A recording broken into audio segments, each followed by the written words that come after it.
Most people think they'd survive World War II. They picture themselves as brave, prepared, the one who makes it home. But the truth is, most wouldn't. World War II wasn't about skill, it was about luck. You could do everything right and still die from artillery you never saw. A shell fired miles away, a sniper you never heard, an order that sent you into the wrong place at the wrong time. Most soldiers didn't die in heroic firefights. They died waiting, moving, or simply being in the open for a few seconds too long. Cold killed soldiers. Disease killed soldiers. Exhaustion killed soldiers. And if you were wounded, survival was never guaranteed. Medical care was limited. Evacuation took hours, sometimes days. Fear never stopped. Sleep was rare. And mental breakdowns were common, even if no one talked about them. Being brave didn't save you. Being careful didn't protect you. In World War II, survival often came down to one thing: where you were standing when the shell landed. That's why you wouldn't survive World War II.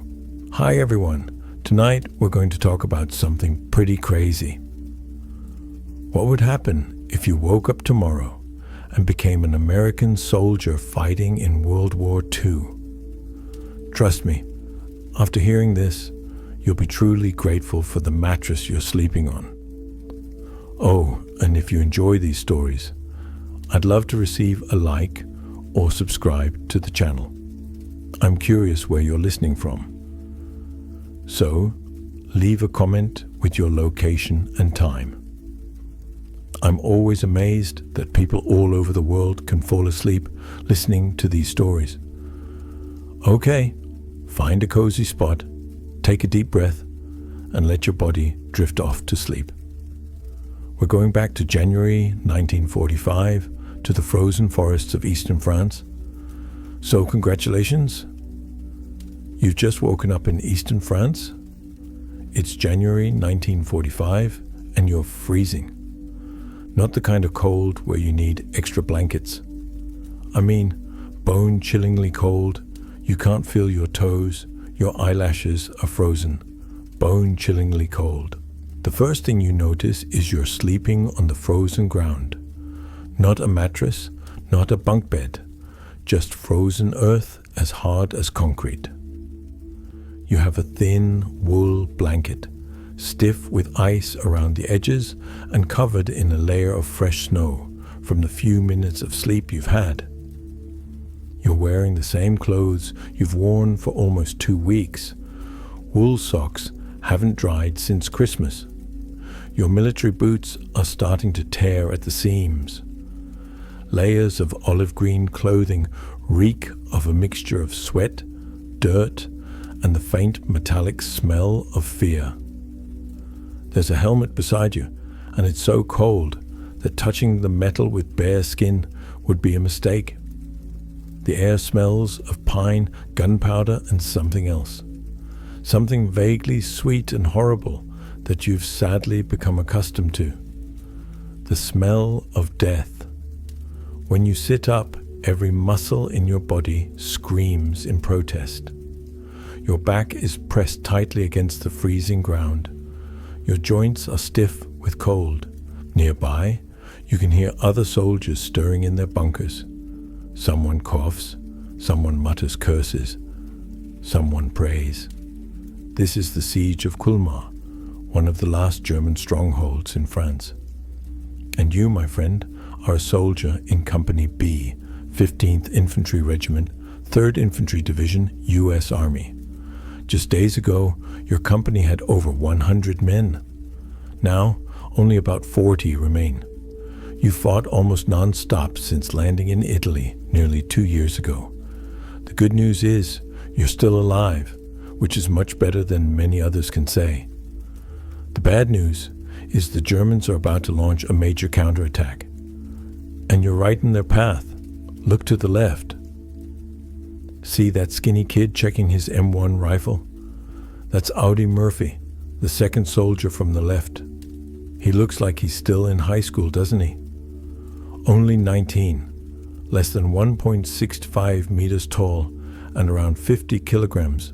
You'd never guess, but he's already the most honored soldier in your company, with a Distinguished Service Cross, 2 silver stars, and 2 bronze stars.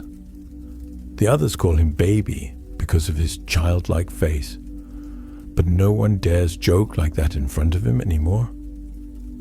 After witnessing what he did at Anzio, single-handedly destroying a German machine gun nest, or in France, where he took down 2 snipers and another machine gun position all by himself.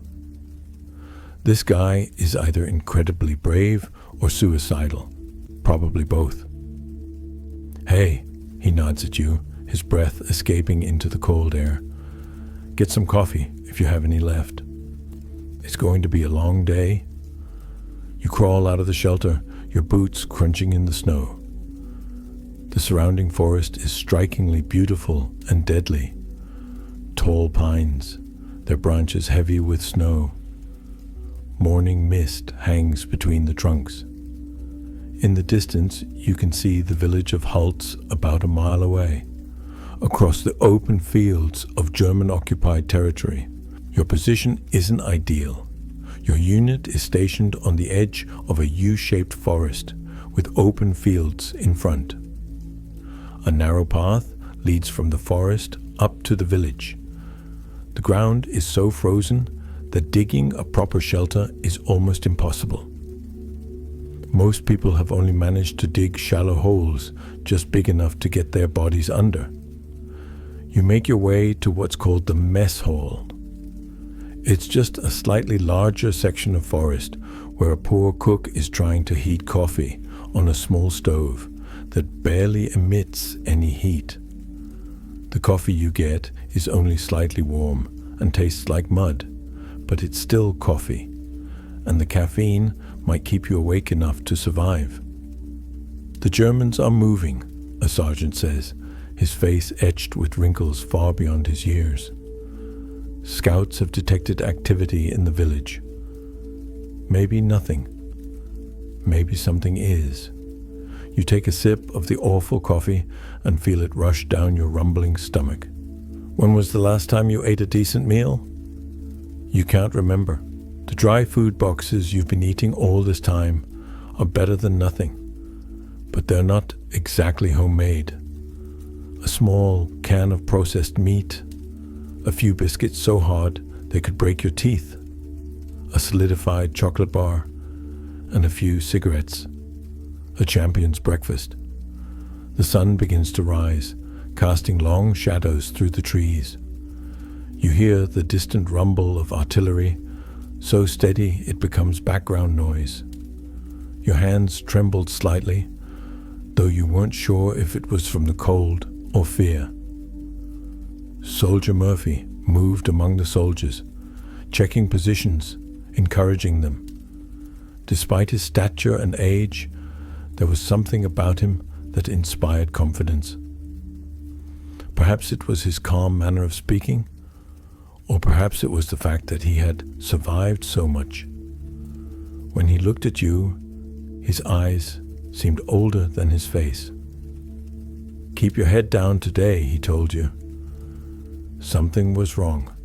Back in the bunker, you checked your equipment. Your M1 Garand rifle was your most prized possession. 8 rounds in the magazine, the metal icy cold against your gloved hands. You had a few more magazines in your ammunition pouch. Your water bottle was half full, the water partially frozen. You only had a first aid kit, a bayonet, and a few grenades. Not much to rely on for survival, but that was all you had. Around 2 p.m., everything changed. First, there was the sound, a rumble different from artillery fire. It was a mechanical rhythmic sound, growing louder and louder, the roar of tank engines. "They're coming!" someone shouted, and suddenly everyone was on alert. Weapons were ready.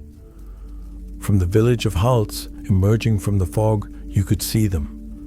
6 German tanks, massive metal monsters crawling across the snow-covered field towards your position. Behind them, moving in a sprawling formation, were German infantry. Not just a few, but hundreds. Someone near you whispered, "Oh God." The odds were stacked against them. 40 of your men against hundreds of theirs, plus tanks.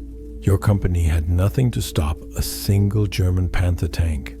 Nothing except 2 M10 anti-tank vehicles that were supporting you. One was positioned on the road leading to the village, the other about 40 yards toward Haltz. Lieutenant Murphy was on radio calling for artillery support.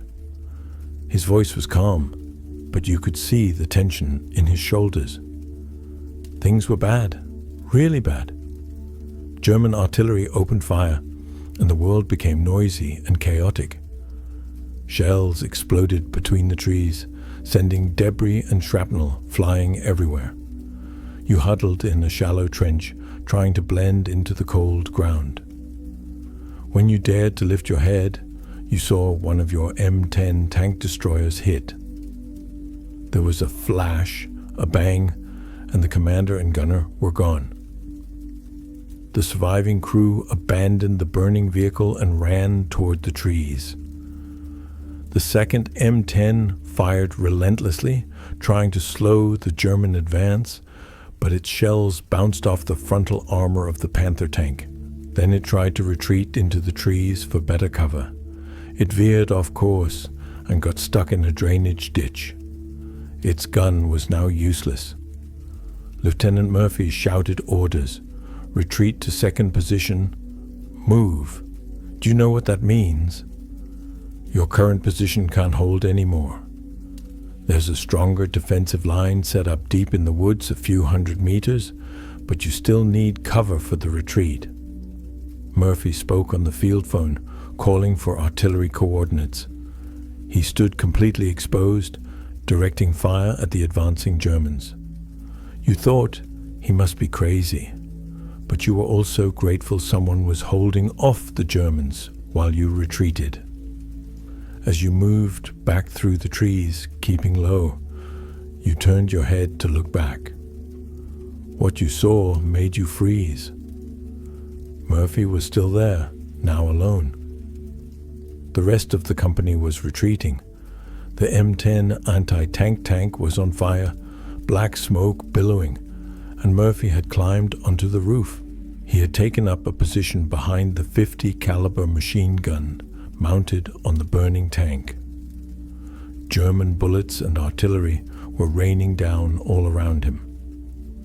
The tank could explode at any moment, but he remained there, firing his heavy machine gun at the advancing German infantry, slaughtering them in waves.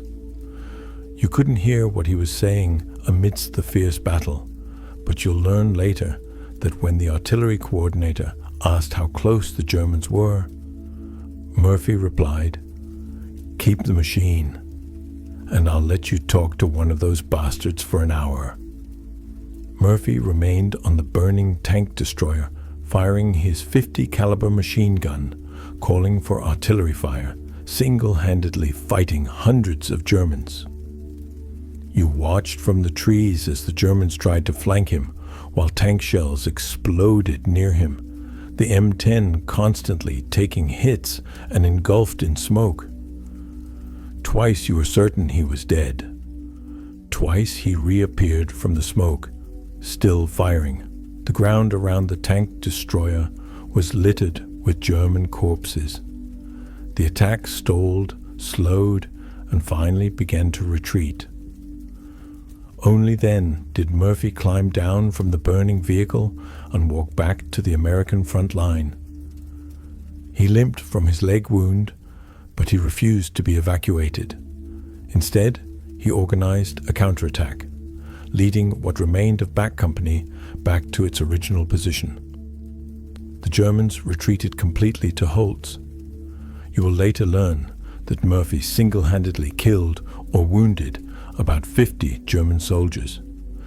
He halted an attack of 6 tanks and 250 infantrymen. He saved what remained of back company from certain annihilation. As night fell, you returned to your bunker on the edge of the forest. The temperature dropped again. Your hands were numb. Your feet felt like they were freezing. You were incredibly exhausted, but somehow still alive. Murphy moved among the soldiers, checking on everyone, making sure the wounded were being treated. As he walked past your position, you noticed that despite everything, his hand remained steady. "Rest," he said to you. "They'll be back tomorrow." You snuggled deeper into the bunker, pulling the freezing blanket around yourself.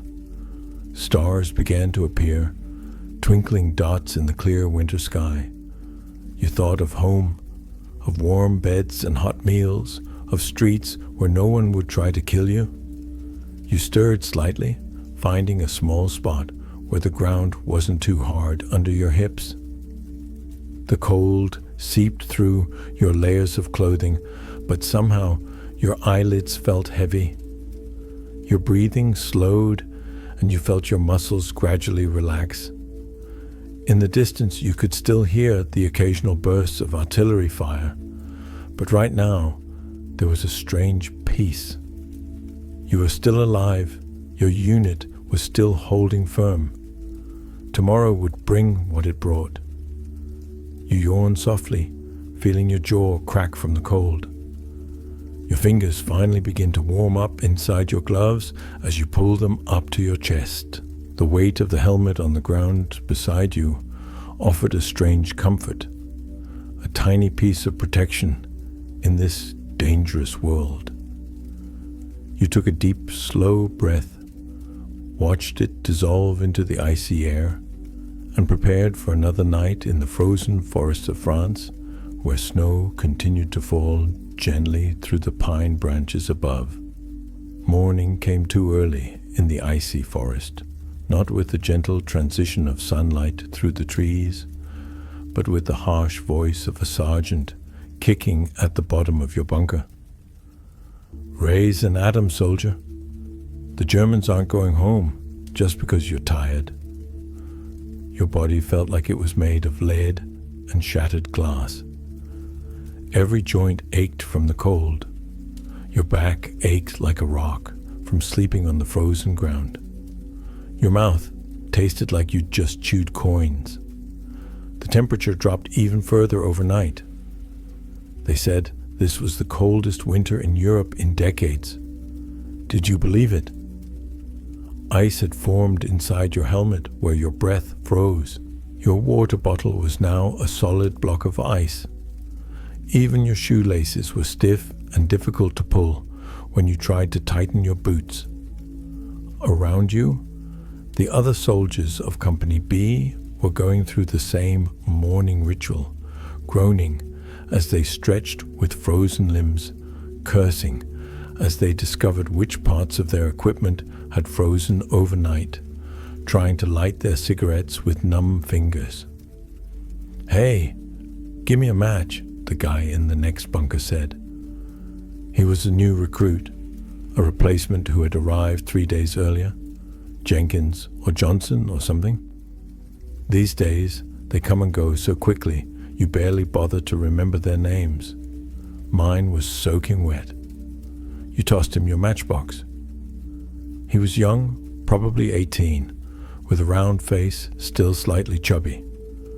The poor boy looked like he should be delivering newspapers, not fighting against the Nazis. Either he'll harden quickly, or he'll die. There's no other choice here. Artillery fire erupts in the distance again, probably German 80mm Bussemitter shells. That distinctive blast has become as familiar as your own heartbeat. You've learned to distinguish between outgoing and incoming shells. These are German shells going in one direction, thankfully. Breakfast, if there is any, is just K rations. A wax-coated cardboard box contains a small container of powdered eggs which you mix with a little water to make a pale yellow mixture. There are also a few rock-hard biscuits, a small solidified chocolate bar, and that awful instant coffee, the kind of high-class military food you eat. You eat mechanically, not because it tastes good, but because you need calories. The cold burns energy faster than summer fighting. Just staying warm is a battle in itself. The Murphy soldier appears, marching along the front line and checking positions.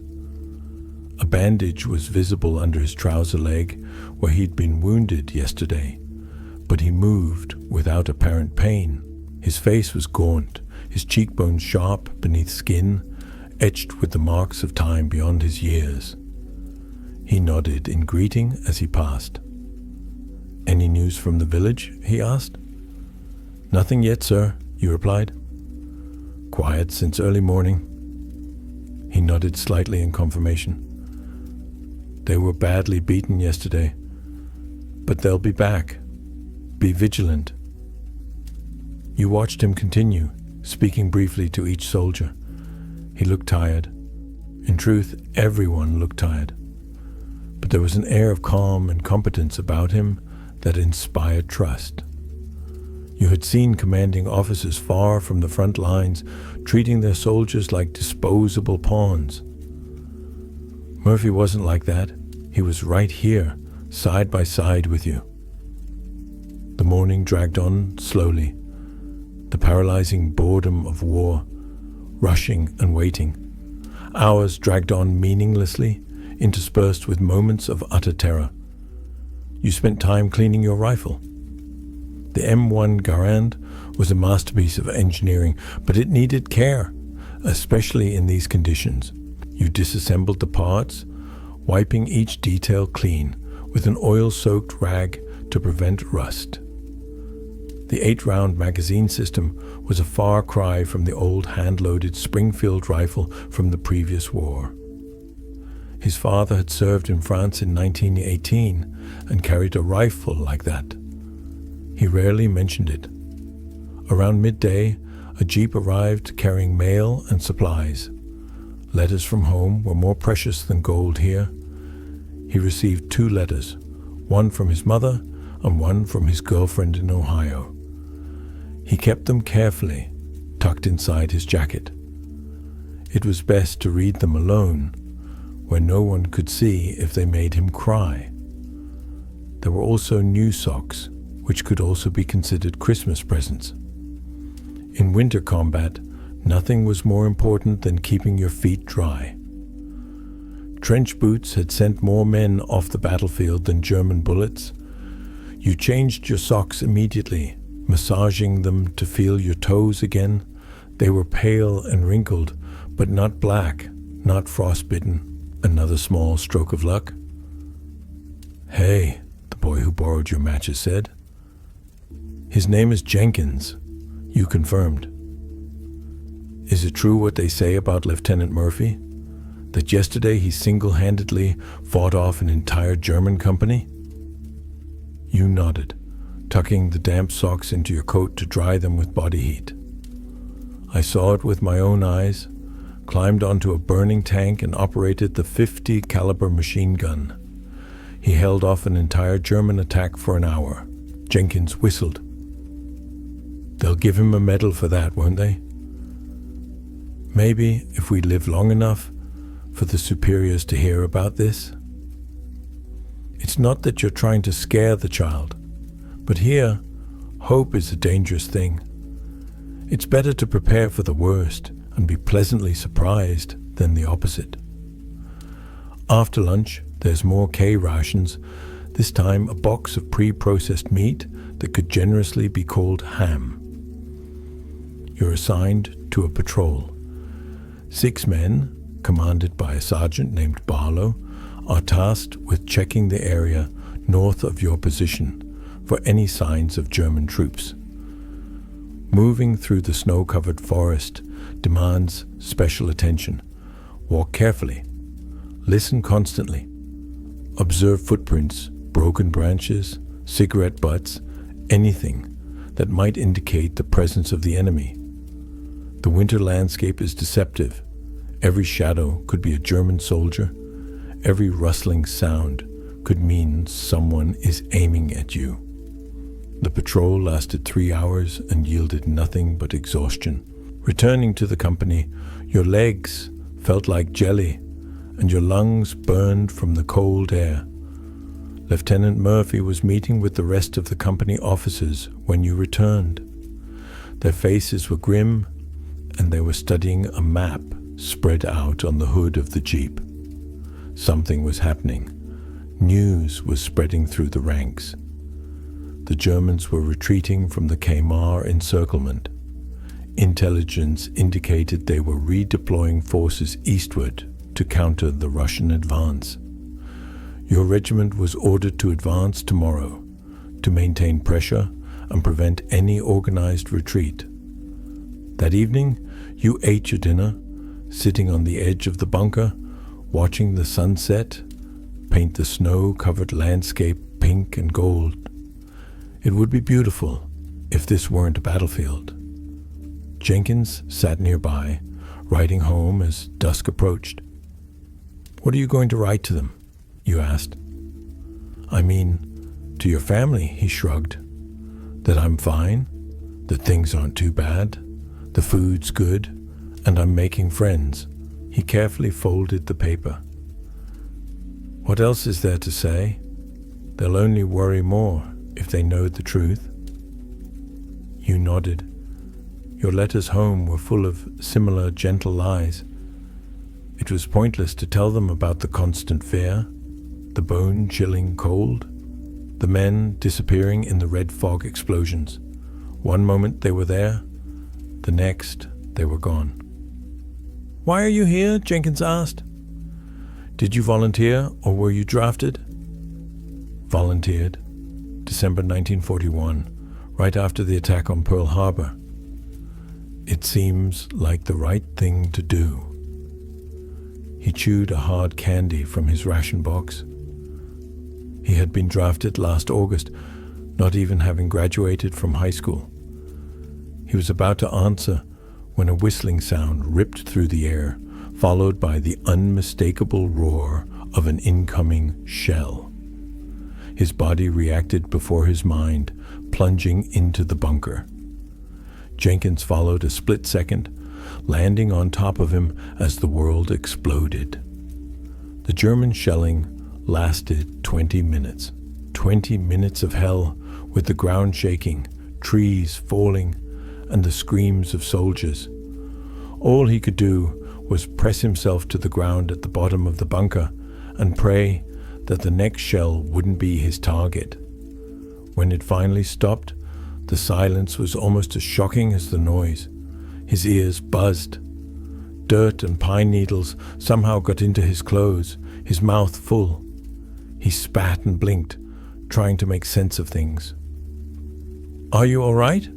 you asked Jenkins, who was still lying on top of you. He nodded, his face pale in the enveloping darkness. Yeah, I think so." Slowly, cautiously, they both peered over the edge of the trench. The forest had completely changed. Where once towering pine trees stood, only broken stumps remained. Deep craters dotted the snow. The air was thick with the smell of gunpowder and burnt wood. Calls echoed in the darkness. Officers and non-commissioned officers were checking on their soldiers. You heard Murphy's voice somewhere to your left, calm and steady. "Nurse, we need a nurse here." A cry for help came from nearby. You and Jenkins hurried out of the trench and toward the sound. Next to you, 2 people were crouching beside a third man. Even in the dim light, you could see the ground around them was stained with blood. It was Barlow, the sergeant who had led your patrol earlier. He had been hit by shrapnel, a sharp piece of metal embedded in his thigh. His face was pale with shock and pain. The paramedic arrived, pushing you aside with his first aid kit. Give me some space, guys, and someone get me a damn light. No alcohol. You pulled out your Zippo lighter and lit it, holding it steady so the paramedic could see. He cut Barlow's trouser leg, revealing a wound that made you nauseous. The sergeant gritted his teeth, trying not to cry out, even as the paramedic examined the wound. "You'll be all right, Sergeant," the paramedic said, quickly cleaning and bandaging the wound. "Here's your ticket home." Barlow shook his head weakly. "I can't leave my friends behind." "I'm afraid that's not your choice. This wound needs surgery." 2 men came with the stretcher, and they carefully placed Barlow on it. He reached out and grabbed your arm as they lifted him. "Keep an eye on this new kid," he said, nodding toward Jenkins. "He's still very young." You nodded. "Yes, Sergeant. See you in America." But you both knew it was highly unlikely you'd ever see each other again. That's life here. People come and go, most of them gone. You didn't mind. The night grew darker and colder. The scattered clouds that had brought the light snow of the day had vanished, revealing a vast, starry sky. Its beauty felt almost grotesque in comparison to the carnage on the ground. Murphy, the soldier on your left, called a meeting of the non-commissioned officers and a few seasoned soldiers, including you.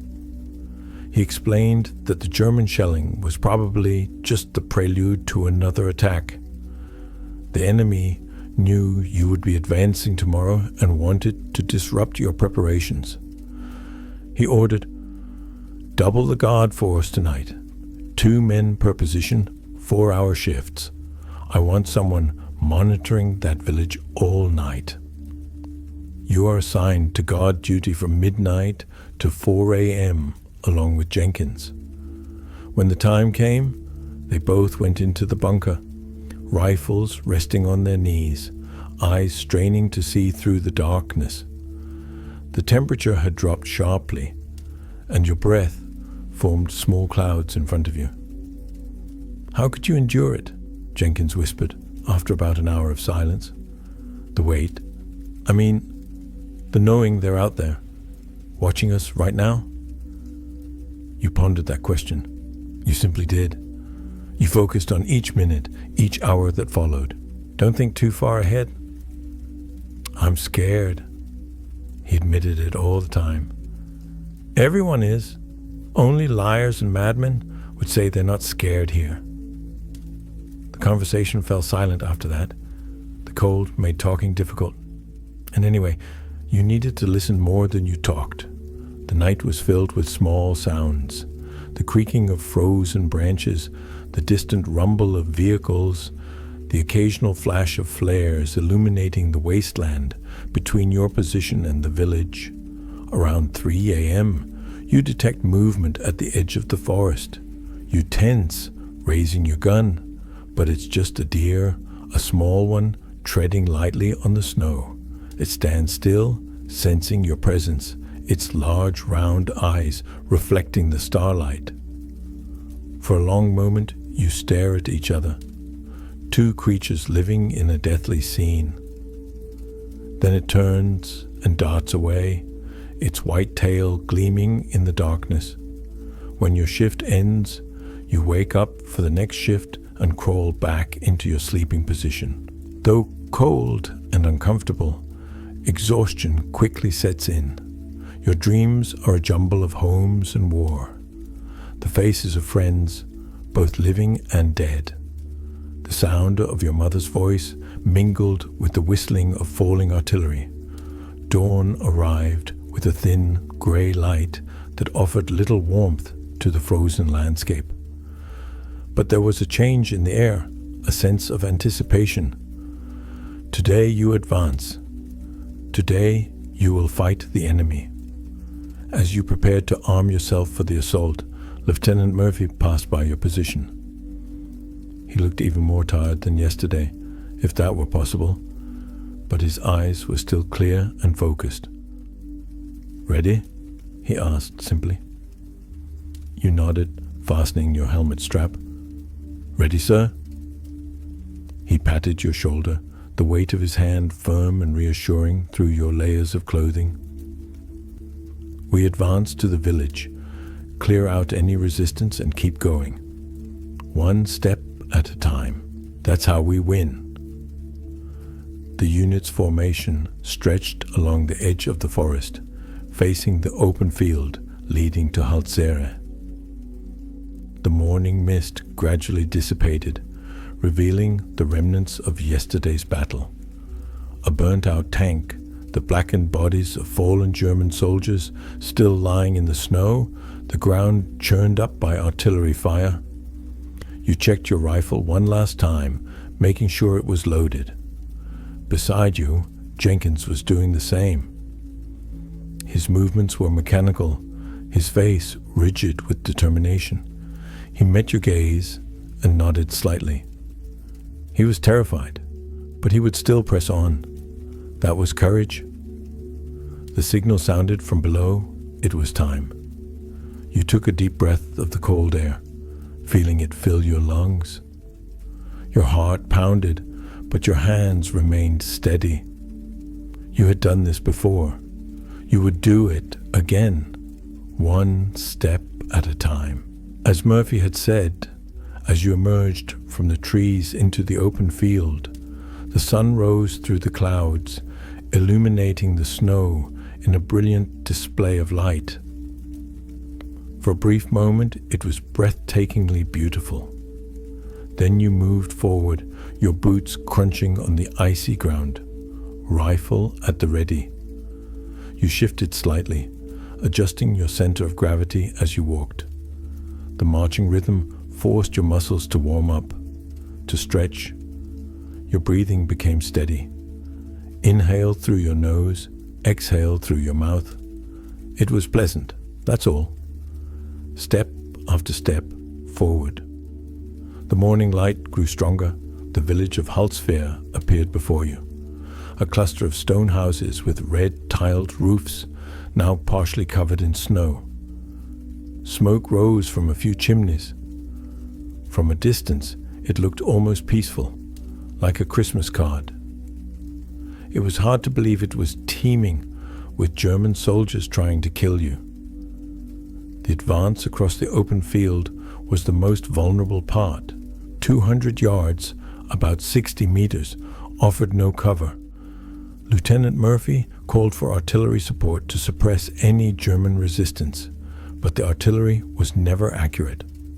The shells fell with a deafening roar, scattering snow and dust around the perimeter of the village. You move in short bursts. 5 men advance while others provide fire support. Then another group advances, hopping toward the target. The weight of the equipment, rifles, ammunition, grenades, water bottles, first aid kits, trench digging tools, grows heavier with each step in the knee-deep snow. Halfway there, the Germans open fire with machine guns. The characteristic click of the MG-42, Hitler's chainsaw, as the soldiers called it, tears through the air. Bullets whiz overhead and whip snow around your feet. You lunge forward, pressing yourself into a shallow depression in the ground. "Close engagement," someone shouted unnecessarily, as if the gunfire wasn't enough of a warning. Beside you, Jenkins lay prone, eyes wide with fear. You'd been here before, but this was his first time being fired at, head on. You could see the panic rising in him. "Duck down," you told him. "When I say move, we move together. Head 3 o'clock toward that fallen tree. Understood?" He nodded, not daring to say anything. You waited for a lull in the gunfire, then patted him on the shoulder. "Move!" Both of you quickly got up and sprinted toward the fallen tree trunk, about 15 yards away. The machine gun fired again, but the moving target was now harder to hit. You quickly took cover behind the tree trunk as soon as the bullets hit the wood. Jenkins gasped, probably more from fear than exhaustion. "Oh, God," he exclaimed. "You'll be all right," you told him. "Keep going. That's all you have to do." Along the front line, the entire company performed the same action. Charge, take cover, provide covering fire for their comrades, then charge again. The progress was painfully slow, but it was still progress. Murphy led the vanguard, commanding the advance. Even from afar, you could recognize him, not by his unimpressive physique, but by the way he moved. Careful, focused. He pointed, he signaled, and the soldiers immediately responded to his orders. A born leader. The artillery had done its job. Several buildings on the edge of the Holzwehr were damaged, and the German fire became more sporadic than continuous. You surged forward again, closing the gap with the first buildings. Urban combat was a separate hell. The village consisted of about 30 buildings clustered around a small central square. Every building could be hiding snipers, machine gun emplacements, or enemy troops waiting in ambush. Every window was a potential firing position. Every entrance was a deadly trap. You entered the buildings in groups of 4. One person broke down the door, 2 others went in armed, securing different areas, while the 4th ensured security outside. It was a dangerous and tense process. The first house you entered with Jenkins and 2 others was a small farmhouse. Inside, it was freezing cold, but showed signs of recent habitation. Dirty dishes on the table, used beds, a pot of something unidentifiable, now frozen, still sat on the stove. "Where are the civilians?" Jenkins asked, looking around the abandoned house. "Evacuated, if they were lucky," you replied. "Either hiding in the cellar or dead." This place had changed hands 3 times in the past month. You continued through the village, building after building. Some buildings were empty. Elsewhere, you see German soldiers, sometimes alive and fighting, sometimes wounded, occasionally dead from artillery fire. The wounded are treated according to the laws of war. Their weapons are confiscated, and they are taken to the rear under guard. By midday, most of Holtz is in American hands. The remaining Germans have retreated to the far end of the village. Company B suffered only light losses. 3 wounded, no dead. It feels like a victory, small but significant. You and Jenkins find yourselves in what used to be a bakery. The oven is cold, but the faint smell of bread still lingers. Your stomach rumbles. When was the last time you ate fresh bread? At least months ago? "Do you think there's anything to eat here?" Jenkins asks, rummaging through the cupboards. "Probably not. The Germans will take anything edible." But he persists, and you're surprised to find a jar of pickled cherries hidden behind some sacks of flowers. The 2 of you sat on the floor, passing the jar back and forth, eating the sweet cherries with your hands. This was the best thing you'd had in weeks. "Shall we share?" Jenkins asked, his mouth red from the cherry juice. You thought for a moment, then shook your head. "It spoils a war, kid. Enjoy it while you can." Through the window, you could see other soldiers moving through the village, taking positions, setting up machine guns at strategic points. Lieutenant Murphy was conferring with other officers in the village square. A map was spread out on the hood of a jeep, which had somehow made it this far. After finishing the cherries, you joined a group tasked with inspecting the church in the center of the village. It was a small stone building with a modest spire, probably over 100 years old. The heavy wooden doors creaked open. Inside, the church was dark and quiet, illuminated only by sunlight filtering through the stained glass windows. The air was faintly scented with candle wax and ancient stones.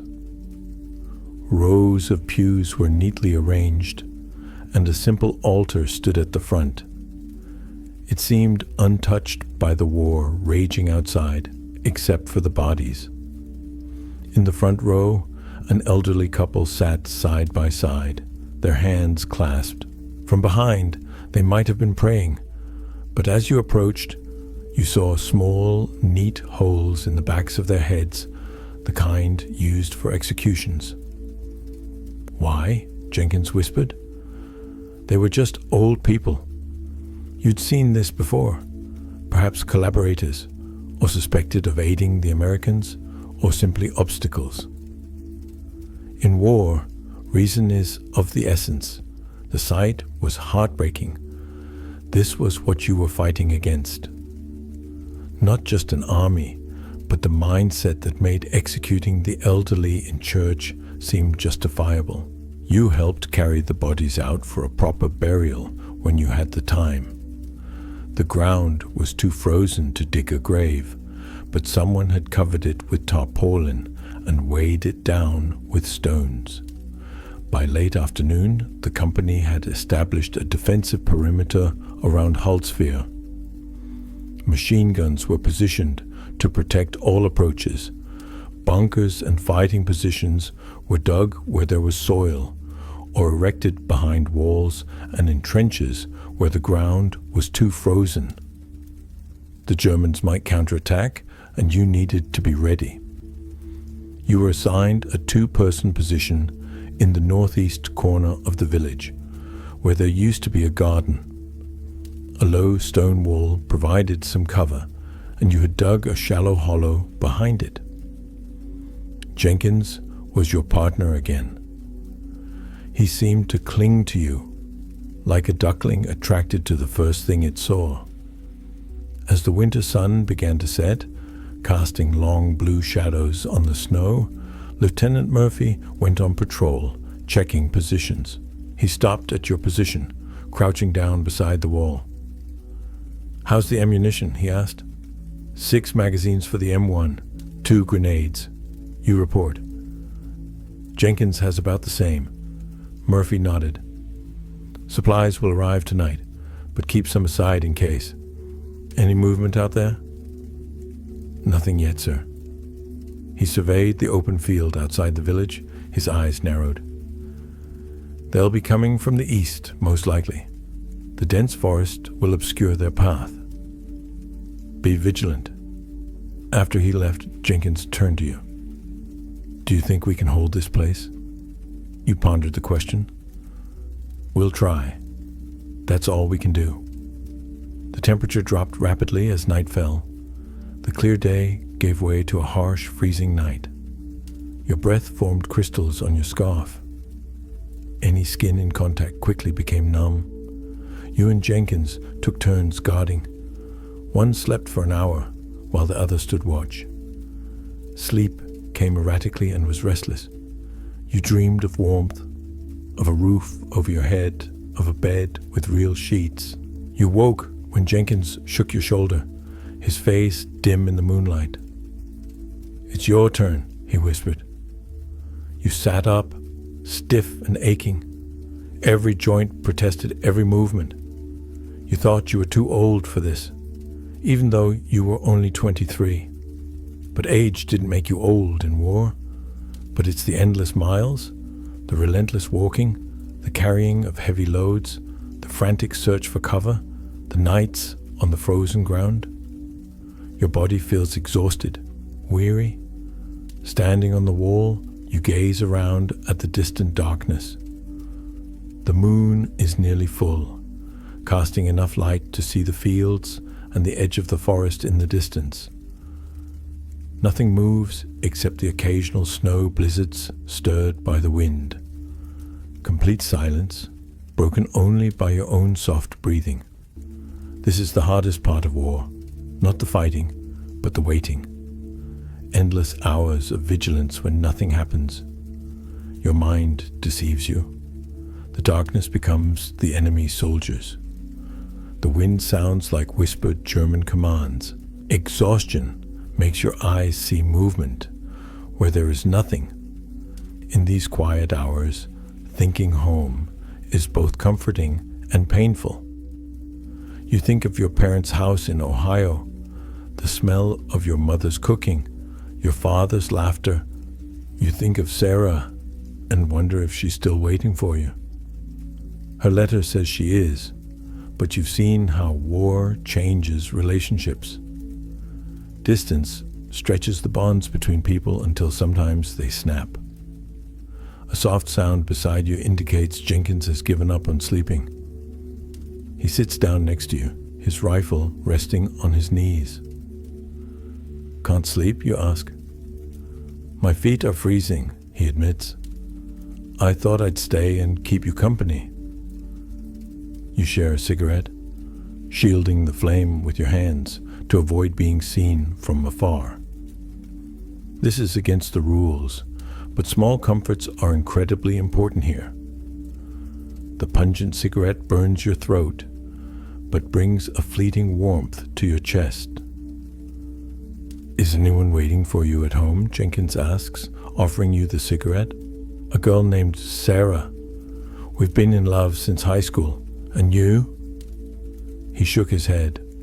"No, never had any luck with girls. Probably just too shy. He'll find a girlfriend when he gets back. Women like men in military uniforms. If you come back," he whispered. You didn't offer any false reassurance. You both knew the chances of success were low. Instead, you changed the subject. "Tell me about your hometown. Where are you from?" "A small town in Pennsylvania, a coal mining region. My dad works in the mines, and he wants me to follow him, but I hope the military can give me a chance to do something else." He chuckled softly. "Be careful what you wish for, aren't you?" The conversation went on all night, hushed voices in the darkness. You learned that Jenkins had 3 younger sisters, that he used to be the captain of his high school baseball team, that he wanted to be a teacher in the future. In return, you tell him about your life in Ohio, your work at the pre-war auto factory, and your plans to marry Sarah when you return. These quiet exchanges of personal history serve a purpose far beyond killing time. They forge a bond between soldiers, create a shared sense of humanity amidst the inhumanity, and remind you of why you are fighting. Not just abstract concepts like freedom or democracy, but the simple right to go home and live your life. Dawn comes with a change in the weather. Dark clouds gather, and snow begins to fall. Not the light, dry snow of the days before, but wet, heavy snowflakes that quickly accumulate. Visibility diminishes rapidly. "I don't like this," you murmur, watching the swirling white snow. The perfect cover for an attack. As if summoned by your words, artillery fire erupted from the other side of the forest. Shells whizzed overhead and rained down on the village with deafening explosions. You and Jenkins huddled in shallow shelters as debris fell all around. The shelling continued for 20 minutes, systematic and thorough. The Germans were moving their artillery across the entire village, leaving virtually no area unaffected. When it finally stopped, there was a strange silence broken only by the cries of the wounded and the crackling of fires in some buildings. "They're coming," you said, spotting movement at the edge of the forest. Dark figures emerged from the trees, advancing through the snow. Many Germans, at least a company, perhaps more. You fired your rifle at the approaching Germans, taking careful aim. The M1 recoiled sharply against your shoulder. You reloaded, firing continuously until you ran out of ammunition. The characteristic ping sound of recoil signals the need to reload. Jenkins was firing too. His shots were more hesitant, but still hit their targets. Along the perimeter of the village, American weapons began firing. The .30 caliber machine gun clattered alongside the sharp rifle fire. The Germans continued to advance, using the falling snow for cover, moving in short bursts, just as you had done during your advance. An enemy machine gun fired from somewhere to your right. Bullets whizzed overhead and chipped the top of the stone wall. You crouched low, pulling Jenkins down with you. "We need to move," you shouted amidst the noise. "That machine gun is aimed at us." Keeping low, you both moved back and forth along the wall, searching for a new firing position where a fallen tree provided better cover. The German advance continued despite the growing casualties. They were determined to retake Holtz. Through a lull in the falling snow, you spot a German officer commanding the attack. He stands in an exposed position, signaling to his soldiers. You carefully aim, control your breathing, and pull the trigger. He falls. The German advance pauses for a moment, then resumes with greater intensity. A mortar shell lands so close you're covered in dust and snow. Your ears ring from the impact. Jenkins stares at you with wide eyes, checking to see if you've been hit. You give a thumbs up, though you feel a warm trickle of blood from your left ear. The battle lasts over an hour. The Germans advance to the edge of the village before the last American line of defenses can stop them. Artillery support arrives, bombarding the exposed enemy soldiers. They begin to retreat, first in small groups, then in larger numbers. By mid-morning, the attack has been repelled. The field between the village and the forest was littered with dark shapes in the snow. German soldiers lay fallen. The village itself had suffered considerable damage. Several buildings were burning despite the snow.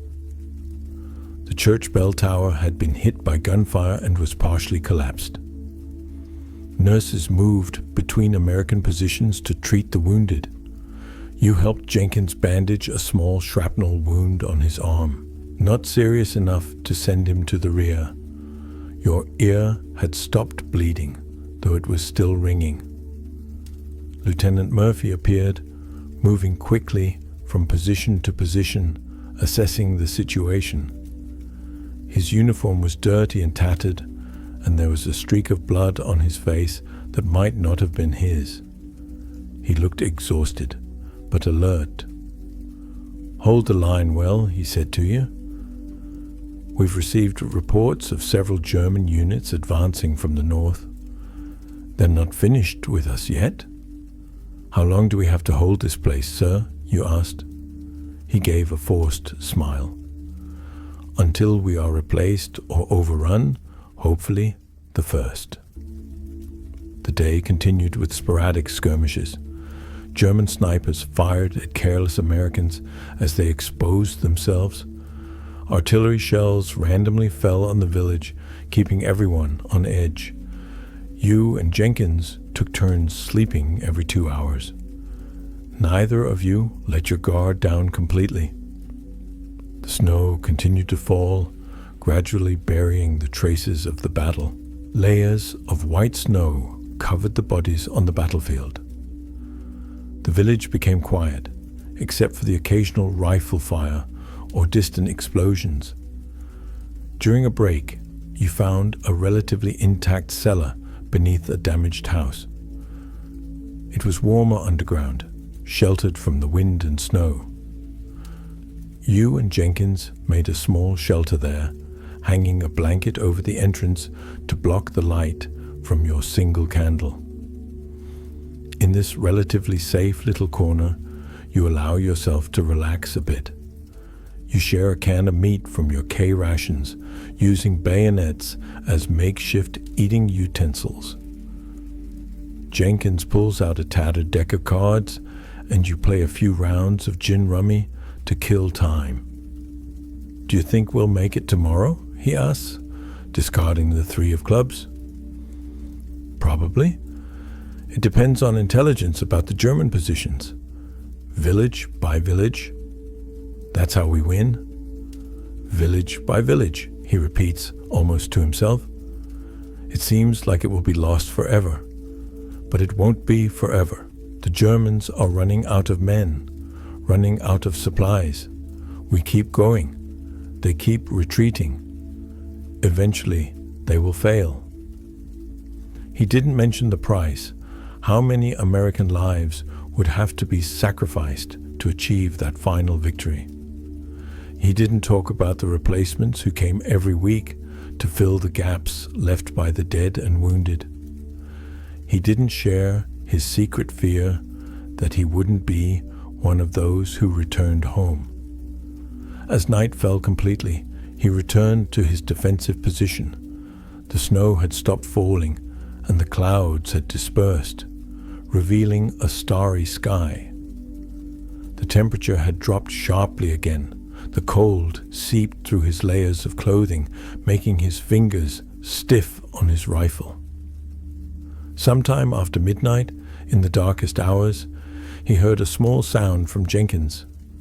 At first, he thought he was talking in his sleep, but then he realized he was crying, trying to stifle his sobs with his sleeve.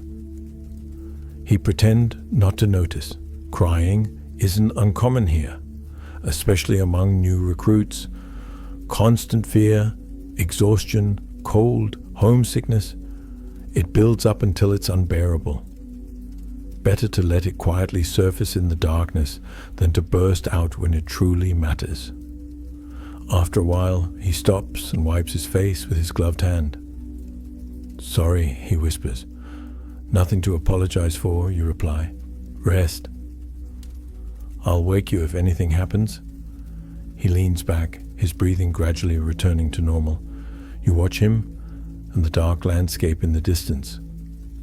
The guardian of this small moment of vulnerability, the familiar and reassuring weight of the rifle in your hand. The long night stretches out, star-filled and silent. In the distance, occasionally, a flash of light illuminates the sky, briefly turning the snow-covered landscape silver before fading. Your breath forms drifting clouds. Follow the gentle breeze. Despite the cold and danger, there's a strange peace in these quiet hours. You feel your muscles gradually relax as you become accustomed to the rhythm of guard duty. Your breathing slows and deepens. The tension in your shoulders began to ease little by little. You shifted slightly, finding a more comfortable position, leaning against the stone wall. The village slept peacefully around you, ravaged but still standing. Tomorrow would bring what it would bring. Perhaps more fighting, but for now, in this moment, there was only the night, the stars, and Jenkins' gentle breathing beside you. You tucked your hands inside your jacket to keep warm, feeling your fingers begin to warm up. A pleasant sensation. That's all. Just breathe, observe, and wait. The weight of the helmet felt heavy and reassuring on your head. You took a slow breath, exhaled slowly, watching your breath dissolve into the cold air as your muscles gradually relaxed while the stars spun slowly across the sky.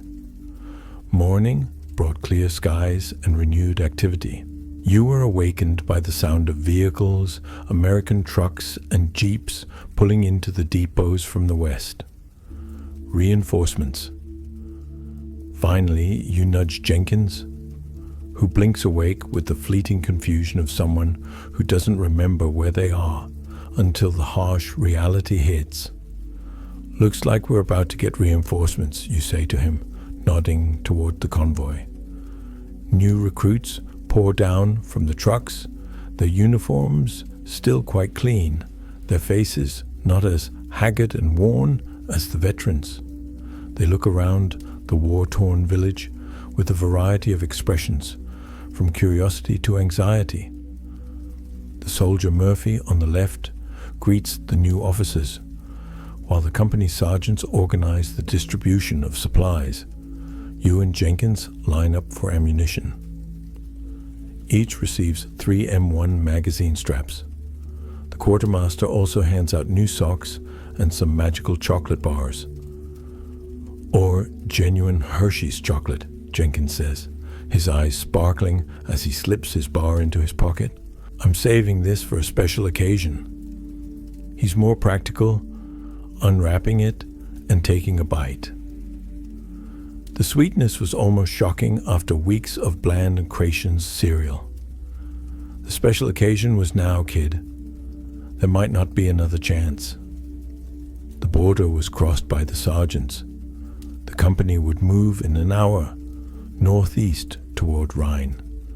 Intelligence reports indicated the Germans were establishing a new defensive line about 10 miles away. Your mission was to hold them back, to prevent them from digging trenches too deep. You spent an hour preparing. Your feet were your top priority. You found a relatively intact building with a working pump and got enough water to wash your socks. While they dried near a small fire, you carefully examined your feet. There were no signs of athlete's foot. The skin was wrinkled and pale, but not black or swollen. You massaged and felt your feet again, then put on new socks, saving the freshly washed ones for tomorrow. Jenkins followed your lead. His feet were in worse shape, with blisters on both heels, but still usable. You showed him how to apply tape to the scrapes before putting on new socks. "Thank you," he said. "My dad always said, take care of your feet, and they'll take care of you." That's your smart dad. Next up were the weapons. You completely disassembled your M1 Garand rifle, meticulously cleaning each part. In the unforgiving reality of the front, sand, dirt, and moisture were not mere nuisances. They were the mortal enemies of every infantryman. In the heat of combat, a jammed weapon didn't just mean a missed shot, it meant death. You sat in the cold mud, meticulously disassembling your rifle, wiping down the springs and the bolt. You had to reassemble it with blind familiarity, operating the mechanism repeatedly to ensure the slide moved with an oily, seamless smoothness, and then load a fresh magazine. The metallic click of the bolt going home was the only reassurance you had. By the time the order to depart finally came down the line, you were more ready than ever. Your weapon, a precise extension of your will. Company B assembled on the northeastern edge of Holtz, the men huddling against the biting wind. Lieutenant Murphy stood at the front, looking much better after a few hours of fitful rest. The deep lines of tension on his face had eased slightly, though his eyes remained alert. "We're going to Jebsheim," he announced to the assembled soldiers, his voice cutting through the chill air as he pointed to a spot on his map, about 8 miles to the northeast. "The Germans are retreating, but don't let that fool you. They will fight to hold us back every step of the way to buy time for their main force. Be vigilant, maintain proper interval between soldiers, and watch the tree lines." The advance began under the pale, cold winter sun that offered light, but no warmth. Yesterday's snowfall had left a heavy blanket of about 15 centimeters of white powder covering the battlefield. It was desolately beautiful. A pristine white canvas only broken by the churning mud of tank tire tracks and the dark, tragic silhouettes of fallen soldiers whose bodies no one had yet found the time to bury. Moving through the snow was exhausting work. Each step required lifting your heavy, sodden boots high off the ground to clear the drift, and then stomping them down again to find purchase. The constant resistance wore down your strength hour by hour, minute by minute, burning the muscles in your thighs. The column moved slowly, a snake of olive drab against the white, with scouts positioned at the front and on the flanks to prevent surprise. Around midday, the terrain opened up, and you came to a crossroads where a stone farmhouse stood isolated in the middle of the open fields. The scouts reported it appeared abandoned, no movement, no smoke, but Murphy was too experienced to risk the lives of his men on a guess. He halted the column and ordered a squad to search it, while the rest of the company spread out to provide fire support. You watched from a prone position as the squad approached the building cautiously. They were using the right technique. 2 men shielded the door, weapons trained on the frame, while a third surged forward to kick it open. Then they quickly advanced into the entry with weapons at the ready. But something felt wrong. The hair on the back of your neck stood up. The house was too quiet, too still for a structure that commanded such a strategic view of the road. Your instincts proved correct a split second later as the windows were suddenly filled with the muzzle flashes of German gunfire. The farm was a trap, a perfect ambush position shielding the crossroads. 2 American soldiers from the breach team fell instantly, trapped in a sea of empty space with nowhere to hide. Chaos erupted.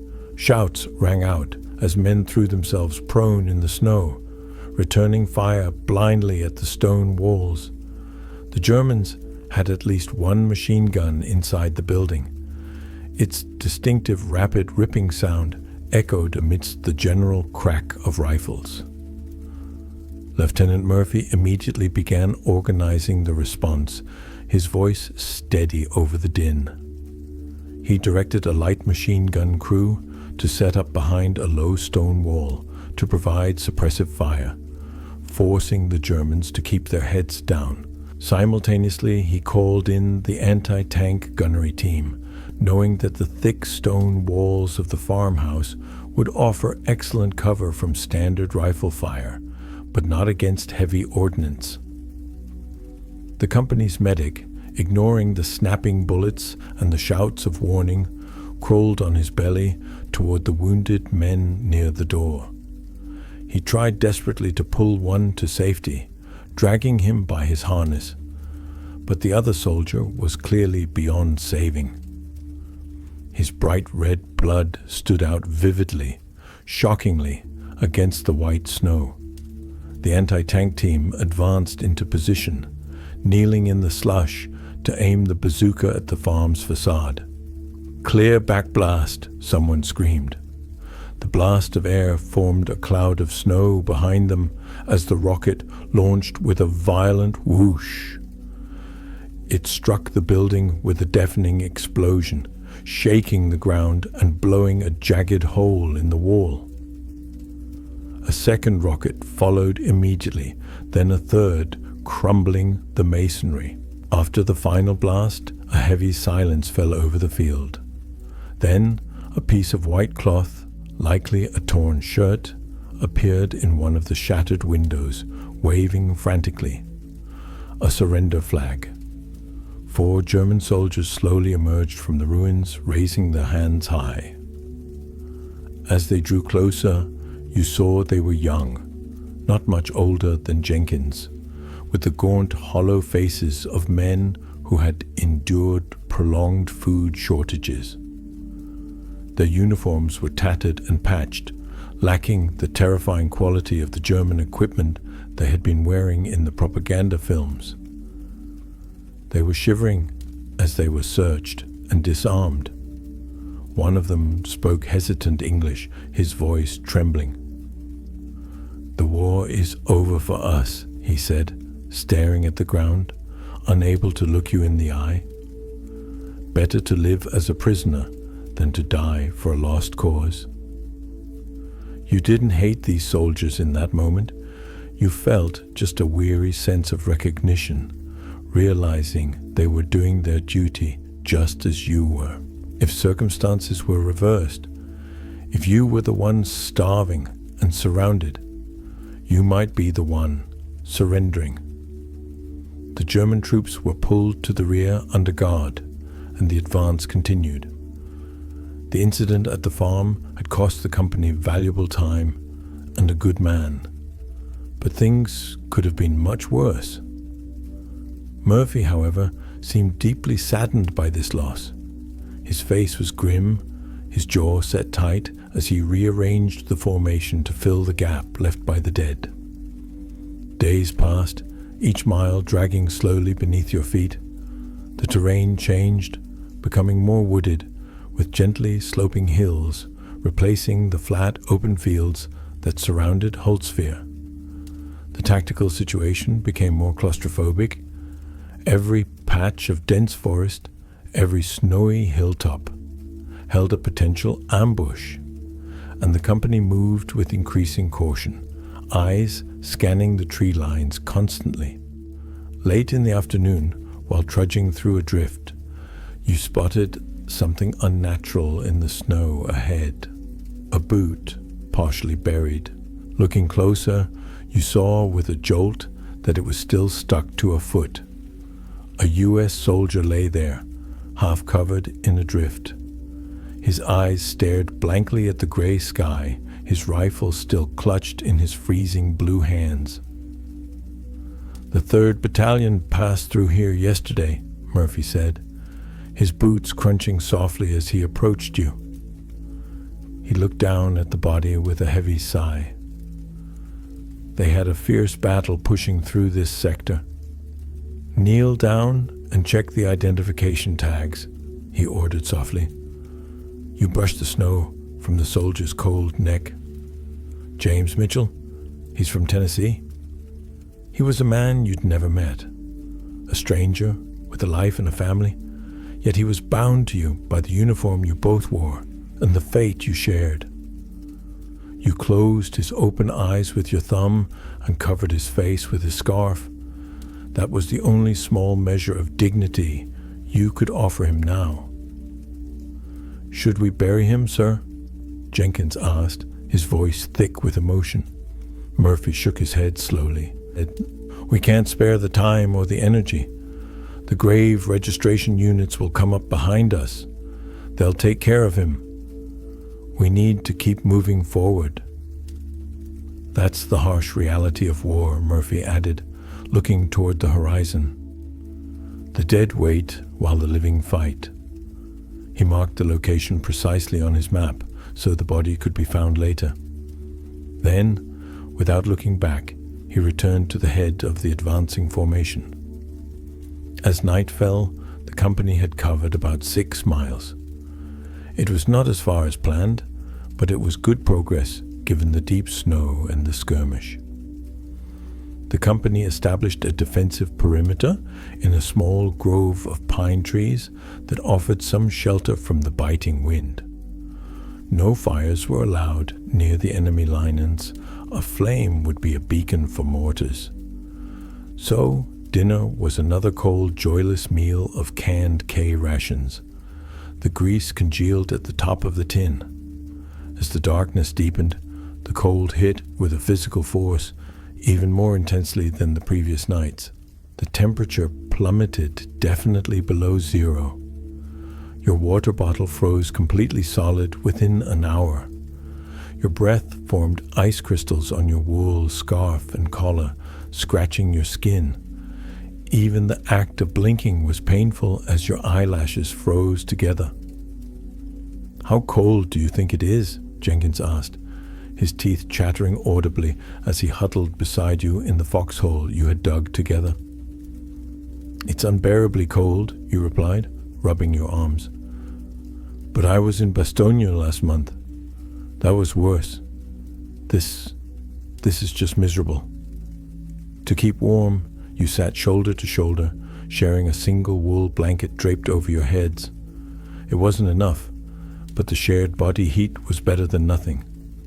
Sleep came in short, jagged bursts, interrupted constantly by the need to move, stamping your numb feet to get blood flowing to your extremities before frostbite set in. Around midnight, the weather turned again. The snow started falling, soft at first, then heavier. Large, thick snowflakes accumulated rapidly, muffling all sound. Within an hour, a fresh layer of snow, 3 centimeters thick, covered everything. Ironically, it actually helped to lessen the biting wind, creating an insulating layer for your bunker, but it also reduced visibility to almost zero. The world became a wall of white and gray. It created perfect conditions for a German counterattack. It came just before dawn, that gray hour when human resistance and alertness are at their lowest. First came the mortar fire. There was no warning whistle, just the sudden explosions.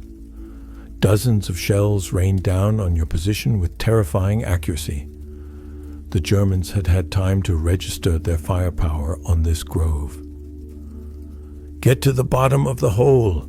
you screamed at Jenkins, grabbing his jacket and pulling him down as the world around you exploded. Dirt, snow, and shattered tree debris rained down on your helmets. The noise was deafening, intense, creating a pressure that felt like it would burst your eardrums. Then, through the curtain of falling snow, dark figures appeared. German infantrymen, clad in white winter camouflage uniforms, advanced immediately after the mortar barrage lifted. They were difficult to spot, moving like ghostly silhouettes in the swirling snow. "Contact front!" someone screamed. Shouting rang out, and American weapons began firing all along the line. Your M1 Garand recoiled hard against your shoulder as you aimed at the advancing white shapes. Bang, bang, bang! Jenkins was firing too, right beside you. His earlier hesitation and fear had vanished, replaced by the mechanical necessity of combat. He worked the bolt of his rifle with practiced hands. The Germans advanced despite taking casualties, pushing forward aggressively to take advantage of the limited visibility. They were getting closer. Too close. You could hear the guttural voices of the Germans shouting orders to one another. A hand grenade fell nearby, exploding with a deafening bang and sending hot shrapnel flying over your heads. "Almost out of ammo," Jenkins yelled, patting his empty ammunition pouch frantically. You reached into your webbing and tossed him one of your spare clips. Use them efficiently. Make every shot count. The fighting became chaotic, disorganized. It was a brawl. Germans appeared and disappeared in the swirling snow like phantoms. Some fell under your fire, crumbling into the drifts. Others advanced, firing submachine guns from the hip. A group broke through the American lines to your left, threatening to flank your position. Murphy's voice rang out amidst the chaos, cutting through the noise. He was directing a squad to seal the gap on the left flank. Even in the midst of fierce fighting, with dirt kicking up around him, he maintained his situational awareness, adjusting the defense like a chess player. You spotted a German officer commanding the assault, waving his men forward. His gestures were lively as he pointed toward the weak point in the American positions. Aiming carefully, you exhaled a cloud of steam and pulled the trigger. He dropped instantly. The German advance paused for a moment, the momentum broken, then resumed with renewed, desperate ferocity. Suddenly, a heavy machine gun opened up to your right. The deep, rhythmic thumping sound was distinctly Americana .50 caliber. The continuous stream of tracers tore through the German ranks, forcing them to dive for cover. Murphy had positioned his heavy weapons well, creating interwoven fields of fire that turned the killing zone into a slaughterhouse. For 20 minutes, the battle raged fiercely at close range. You fired until your rifle was too hot to touch, the wood of the stock radiating heat despite the freezing air. Jenkins did the same, his face a mask of concentration. The snow around your position was churned up, ruined, and blackened by scattered explosions littered with brass shell casings and discarded equipment. Then, as suddenly as it began, the German assault broke. The remaining figures in white coats began to retreat, dragging their wounded comrades through the snow with them. They vanished back into the tree line. They disappeared into the blizzard like ghosts, leaving only their corpses behind, as evidence they had ever been there.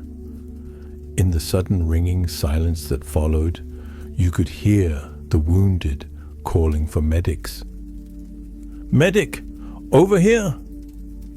Both American and German voices blended together in anguish, a universal language of pain. The company's medics advanced quickly, treating the wounded regardless of the color of their uniforms. Jenkins leaned heavily against the muddy edge of the trench, his face smeared with mud and gunpowder residue, his chest heaving. "I almost died," he said softly, his voice trembling slightly as the adrenaline faded. "Almost," you agreed, checking your own gear. "But you didn't. You checked your ammunition pouches. You had only one magazine left." Lieutenant Murphy moved along the front line, checking positions, reassuring the soldiers, stepping over debris. When he reached your trench, you could see the tension and fatigue etched on his face, though his voice remained remarkably steady. "Holding the line well, boys," he said, nodding at the pile of casings. "We received reports that they are retreating toward Yebshim. We'll advance when it's light enough to see them clearly." "Ammunition is running low, sir," you reported, holding up your last clip. "Supplies are on their way from the rear. They'll arrive within an hour." He paused, looking closely at Jenkins. "Are you all right, Private?" Jenkins took a breath, straightening up and wiping his nose. "Yes, sir. Ready to move." Murphy patted him firmly on the shoulder. "Good man."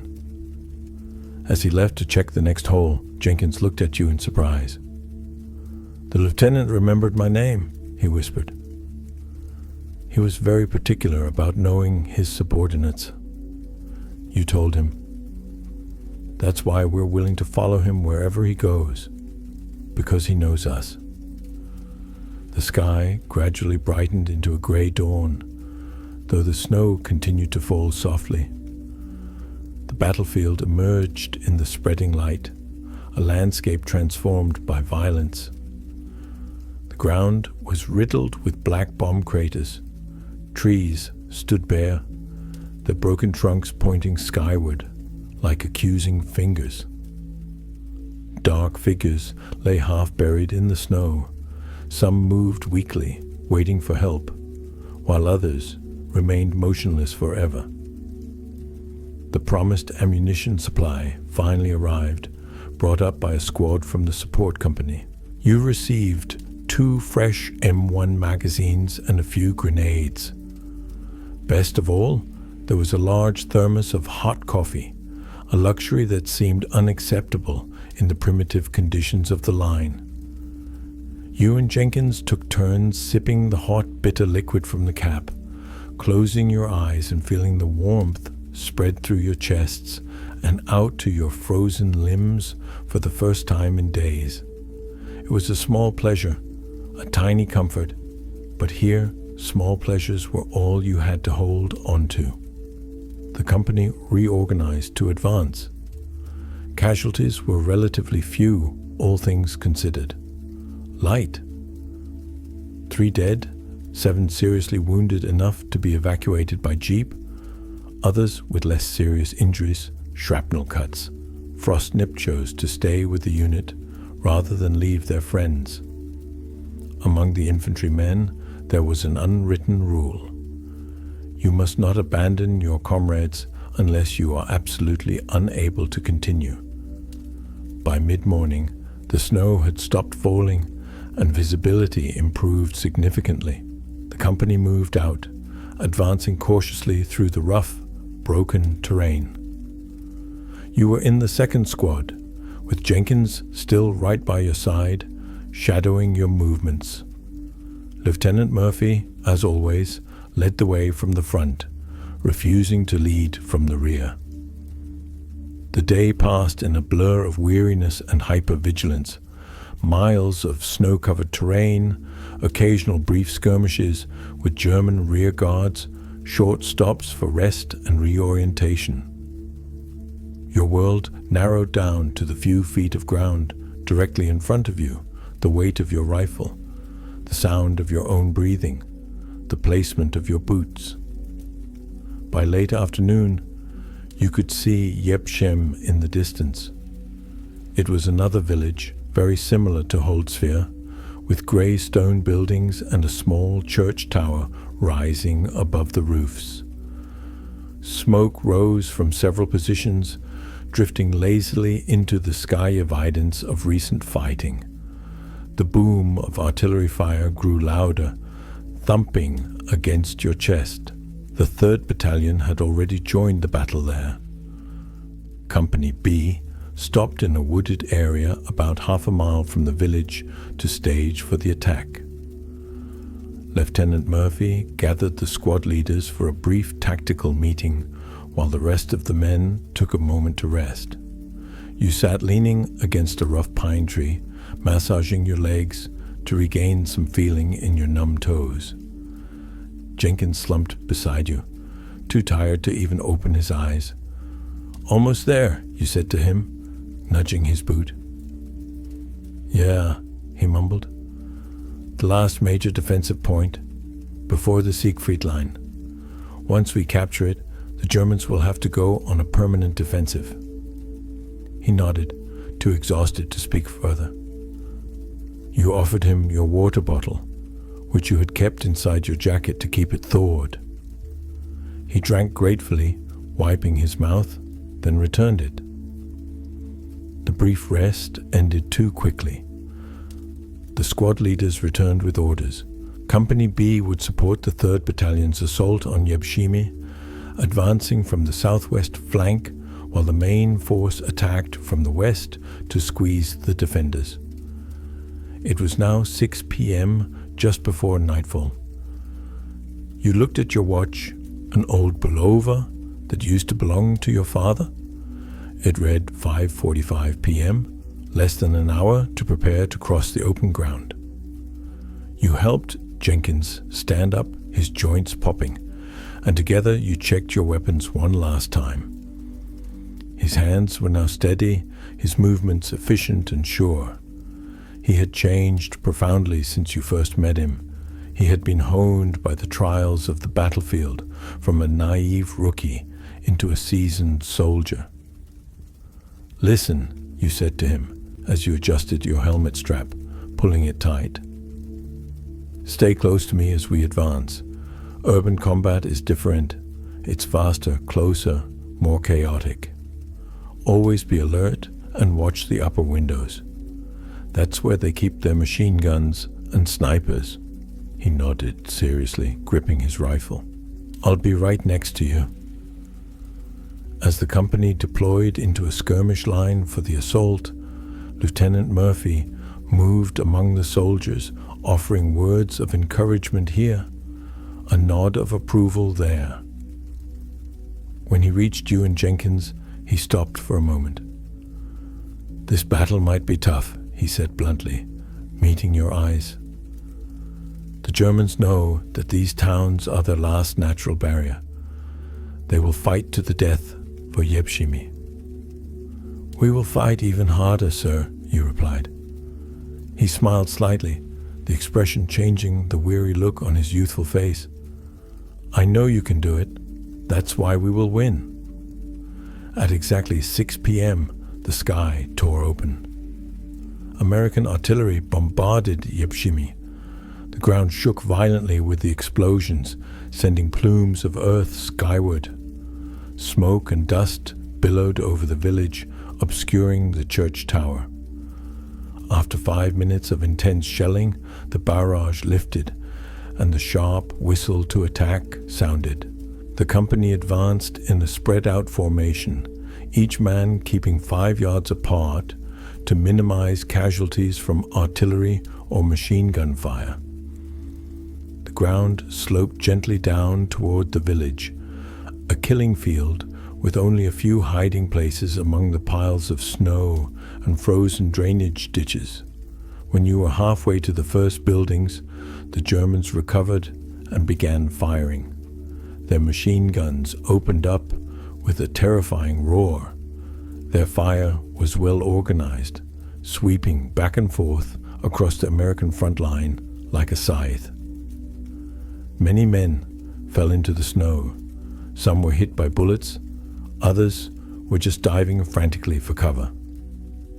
You and Jenkins plunged into a shallow, frozen ditch, pressing yourselves flat against the hard earth. Bullets snapped through the air inches above your heads. "Crawl forward," you shouted amidst the noise. "Use the ditch for cover. Keep your head down." Together, you began to move, elbows and knees digging into the hard earth and ice, dragging your bodies forward. You held your rifles straight in the snow to keep the muzzles clear. The process was slow, painful, and arduous, but it kept you alive. Others were doing the same along the front line, inching toward the village under heavy gunfire like a wave of khaki. To your left, you saw Murphy. He was directing a group of machine gunners to establish positions and provide covering fire for the riflemen. He seemed unconcerned with his own safety, moving from position to position, standing tall to point out targets, sometimes completely exposed to the enemy. You had seen this before. His apparent disregard for danger looked almost reckless to the untrained eye, but in reality, it was a calculated risk to keep the momentum of the attack going. The sun was setting behind the hills, its light fading rapidly into twilight. In the encroaching darkness, the muzzle flashes of gunfire stood out sharply against the dark backdrop of Yepsheimer's buildings. The American advance continued relentlessly, regardless of casualties. This is what infantry does: accept the losses, grit their teeth, and keep moving forward toward the fire. You reached the outskirts of the village as night fell completely. The first buildings appeared before you, looming out of the smoke, their windows dark and ominous squares. Street fighting was about to begin. It was the most dangerous kind of combat, a 360-degree nightmare where death could come from a cellar, a rooftop, or a doorway. You took a breath, checked your rifle, and signaled Jenkins to follow. You were ready. Lieutenant Murphy assembled a group, including you and Jenkins.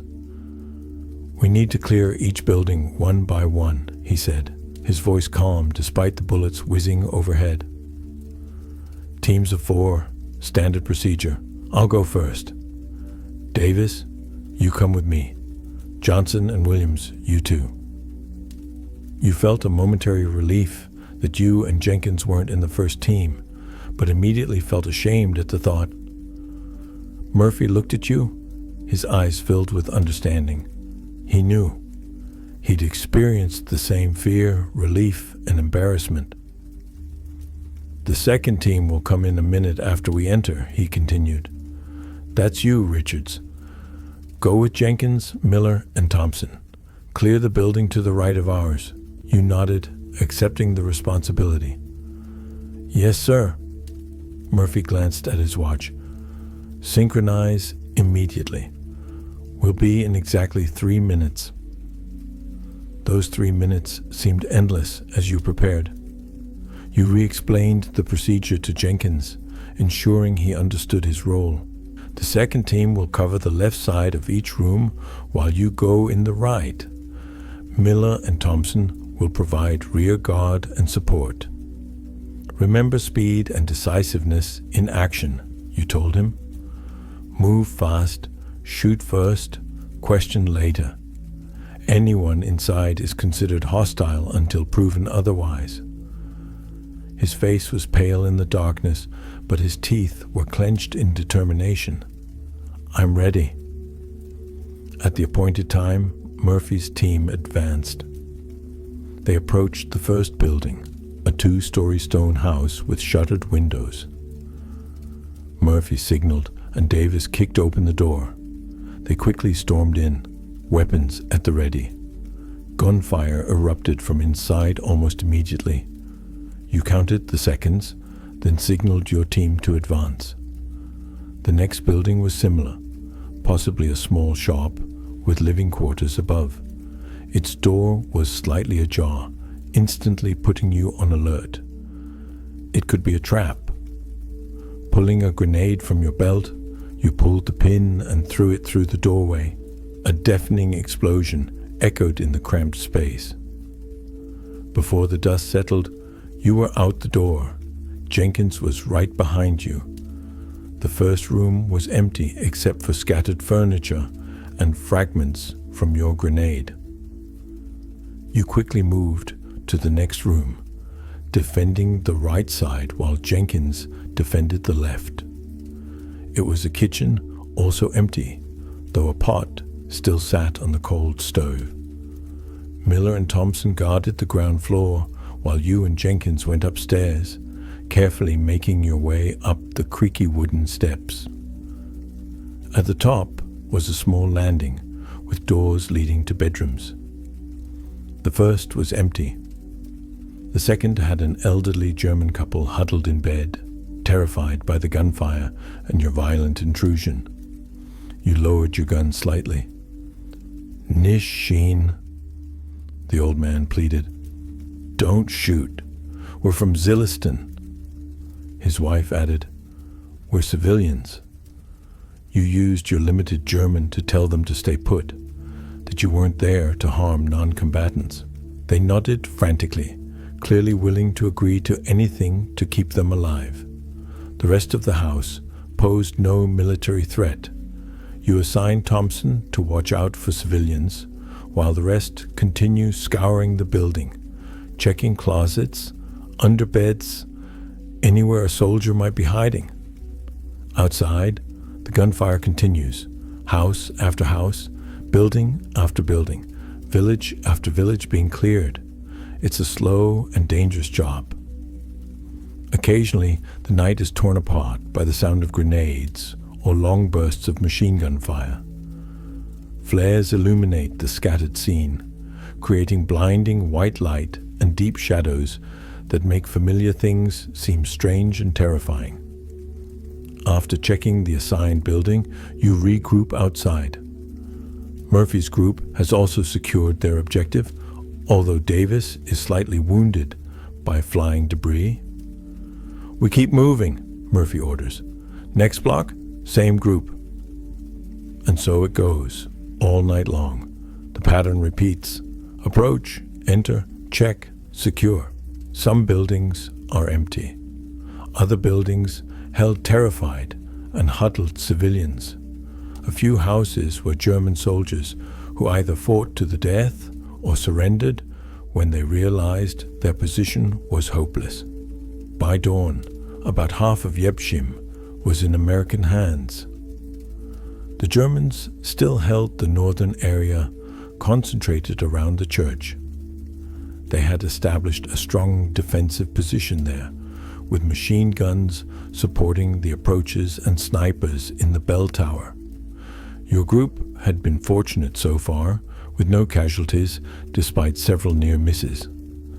Jenkins had performed well, his initial anxiety replaced by focused determination. You found yourself proud of him, of what he had accomplished in just a few days. As the sky cleared, revealing a crisp winter day, Lieutenant Murphy ordered a halt. to allow the soldiers to rest and resupply.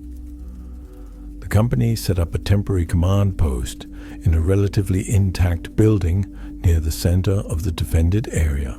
Ammunition was distributed, the wounded were treated, and cold rations were mechanically devoured by soldiers too exhausted to taste the food. You found a corner to sit in, your back against the wall, your rifle resting on your knees. Jenkins came to you, his face smeared with mud and sweat despite the cold. He offered you a cigarette, which you gratefully accepted, your hands clasped around the flame. "How long do you think it will take to clear them all out?" he asked, gesturing north of the village, where occasional gunfire could still be heard. You exhaled a puff of smoke, considering another day, perhaps 2. "It depends on how stubborn they are," he nodded, his expression pensive. "And then we'll continue on to Berlin if necessary." The conversation faded as both of you grew exhausted. You couldn't sleep. Sleeping would be dangerous even here, but you drifted into a dreamy state, aware of your surroundings, yet detached from them. Your muscles gradually relaxed little by little. The tension of battle dissipated in these precious moments of rest. Jenkins' head rested on your shoulder. His breathing deepened. You let him sleep, still keeping watch with your hazy eyes. The other soldiers did the same, taking advantage of any respite they could. Lieutenant Murphy moved between them, checking on everyone, ensuring the wounded were cared for, ammunition distributed fairly, though he had been awake and fighting as long as anyone. He showed almost no signs of fatigue other than a slight stiffness in his movements. When he reached your position, he squatted down beside you. "Rest while you can," he said softly. "We'll move again at noon." You nodded, too tired to speak. He placed his hand on your shoulder for a moment, a gesture of understanding and support, then moved on to the next group. Outside, the winter sun rose higher, its light filtering through the broken windows, creating geometric shapes on the ground. The gunfire had subsided to sporadic bursts, perhaps sniper fire from both sides searching for targets. In that strange moment between battles, you allowed yourself to relax more deeply. The heavy helmet weighed down your head, but you didn't take it off. Danger was still too close. Your eyelids drooped despite your best efforts to stay awake. Your breathing slowed, matching Jenkins beside you. The wall behind you was cold but solid, a small anchor in a chaotic world. You shifted slightly, finding a more comfortable position as your muscles continued to loosen. Just a little rest, you told yourself, just enough to prepare for what was to come. Through the broken window, you see a patch of sky, bright, radiant, and astonishingly peaceful. It evokes memories of home, of seemingly endless summer days, of a time before war engulfed your world. You take a deep, slow breath, savoring the memory and the peace for a moment. The rifle rests across your knees, its weight familiar and strangely reassuring. Your hand rests gently on it, ready to be raised at the first sign of danger. But now, in these precious few moments, you allow yourself to drift on the boundary between wakefulness and sleep. Your body slowly succumbs to exhaustion, while a small part of your mind remains alert. 2 brief moments of rest end with Lieutenant Murphy's voice cutting through your restless sleep. "Prepare the horses. We're moving." You blink to shake off the fatigue and shake Jenkins, who wakes up startled, momentarily forgetting where he is. Reality struck quickly. "Time to go," you said to him. Outside, the winter sun shone brightly in the clear blue sky. The temperature had risen slightly, making the snow wet and heavy underfoot. The sounds of fighting intensified, mostly coming from the northern part of Jepsheim around the church. The plan, as Murphy explained, was simple but dangerous. Company B would advance through the narrow streets toward the church square, clearing buildings along the way. The Germans had established a main defensive position there, with machine guns and snipers covering every approach. Intelligence indicated they had about a company stationed around the church, Murphy told the assembled squad commanders. They were well supplied and determined to hold their positions. The fighting would be house to house, street fighting all the way. You checked your equipment one last time. Your ammunition pouch is full. Grenades are strapped to your belt. Your water bottle is filled with water that tastes strongly of iodine tablets. Your rations are stuffed into your bag. Your rifle is cleaned and oiled, even though you're exhausted. Jenkins does the same beside you. His movements are now almost as practiced as yours. He learns quickly, adapts easily. If he survives this war, he will succeed in whatever comes after. The assault began at 1 p.m., with Company B advancing down the main street toward the cathedral square. The Germans had time to prepare their defenses, and they did so expertly. Every intersection was covered in machine gun fire. Snipers occupied the upper floors of buildings, targeting anyone exposed for more than a few seconds. Progress was painfully slow. You moved from door to door, from building to building, always in danger, always on alert. The Germans fought for every inch of ground with fervent determination. In the third house you find a German sniper ambushed in the upstairs bedroom. He's young, barely old enough to shave, but he's managed to fire a shot that grazed you by a hair's breadth before Jenkins shot him through the chest. The boy, and he's just a boy, looked surprised to death, as if he never really believed it could happen to him. He couldn't possibly be more than 16, Jenkins says, his voice trembling slightly as you search the body for information. Hitler's emptied the barrel, you reply. The militia units, the old men and the boys, the real soldiers, most of them are gone. You find a letter in the boy's pocket from his mother in Bavaria. You can't read most of it, but you recognize a few words. Liebe, love, wissen, remember, zurück, usual, return. Promises that will never be kept.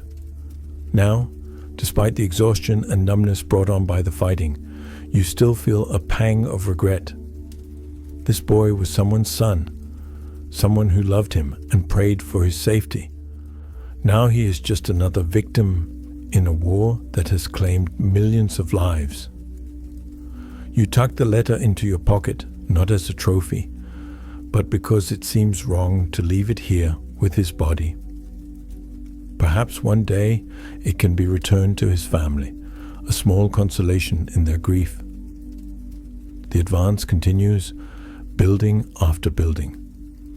By late afternoon, Company B has reached about 100 yards from the church square.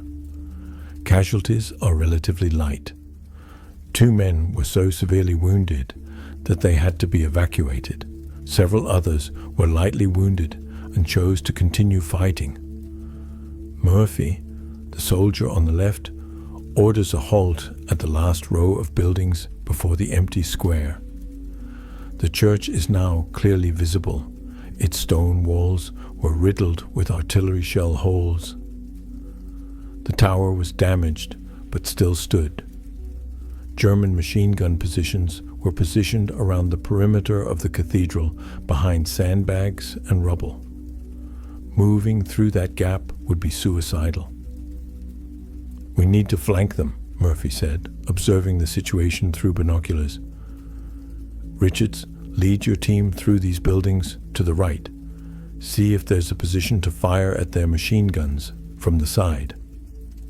You nodded, assembling your team. 8 men, including Jenkins.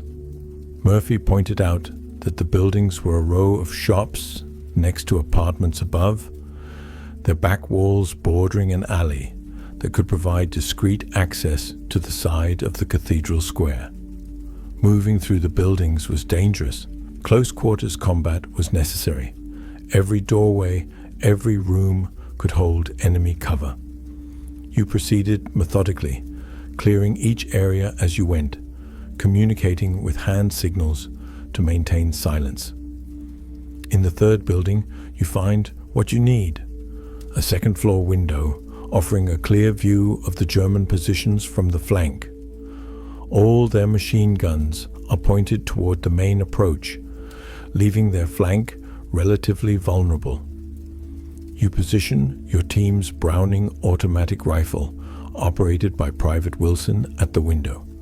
This is a powerful weapon capable of generating significant suppressive fire.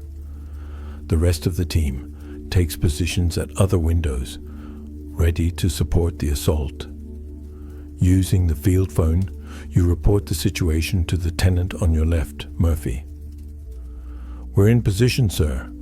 Clear line of fire on their right flank. Ready when you're ready." "Good," he replies. "Wait for orders. Artillery support in 5 minutes. Then we advance." Those 5 minutes drag on endlessly as you wait, observing the German positions through your rifle scope. They are completely unaware of your presence. Keep focused on the main street. You can see them clearly. About 20 men around the church, and probably more inside. Their faces are gaunt with exhaustion, like yours, but they remain alert. Then the artillery starts. American 105mm howitzers fire relentlessly around the church, not directly at it. The stone building will provide good cover, but close enough to force the Germans to duck. "Fire!" you shout, and Wilson opens fire. The heavy shells rip through the exposed flank of the German position, catching them completely by surprise. The rest of your squad fires more with rifles, creating a deadly crossfire. At the same time, Murphy leads the main formation of Company B in a frontal assault across the square. It's a risky move, but with the support of the artillery and your flanking fire, they still have a chance. The Germans responded with desperate bravery, directing some weapons toward your position while continuing their main assault. Bullets shattered the surrounding windows, forcing you to duck and constantly shift positions.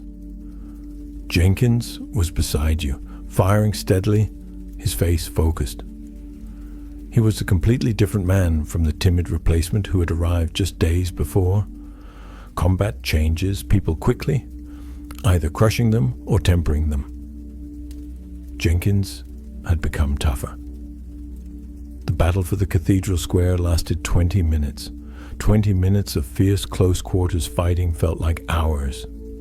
The Germans fought for every inch of ground, but they were trapped in a crossfire from which they could not escape. One by one, their positions were overrun or annihilated. When the battle ended, the square was in American hands. The few surviving Germans retreated north or surrendered. The price was heavy. 4 men from Company B were killed, 12 others wounded. But Yepshimi Church Square, the last major German stronghold, had fallen. You led your team down to join the main force. The church itself still needed thorough inspection. There might be Germans inside, using it as a last refuge. Lieutenant Murphy organized a team to advance, choosing you as the leader. "Choose 4, he ordered. "Go in quickly and thoroughly. Watch out for landmines." You chose Jenkins and 3 others. The church's heavy wooden doors were partially destroyed by artillery fire. You approached cautiously, watching for any movement to look for signs of defenders. "Throw grenades first," you ordered. 2 men threw fragmentation grenades through the doorframe. The explosions echoed inside the stone building, followed by silence. "Go," you commanded, and the team stormed through the doorframe, weapons at the ready. Inside the church was a scene of devastation and sacrilege. Overturned pews formed barricades. The altar served as a machine gun emplacement.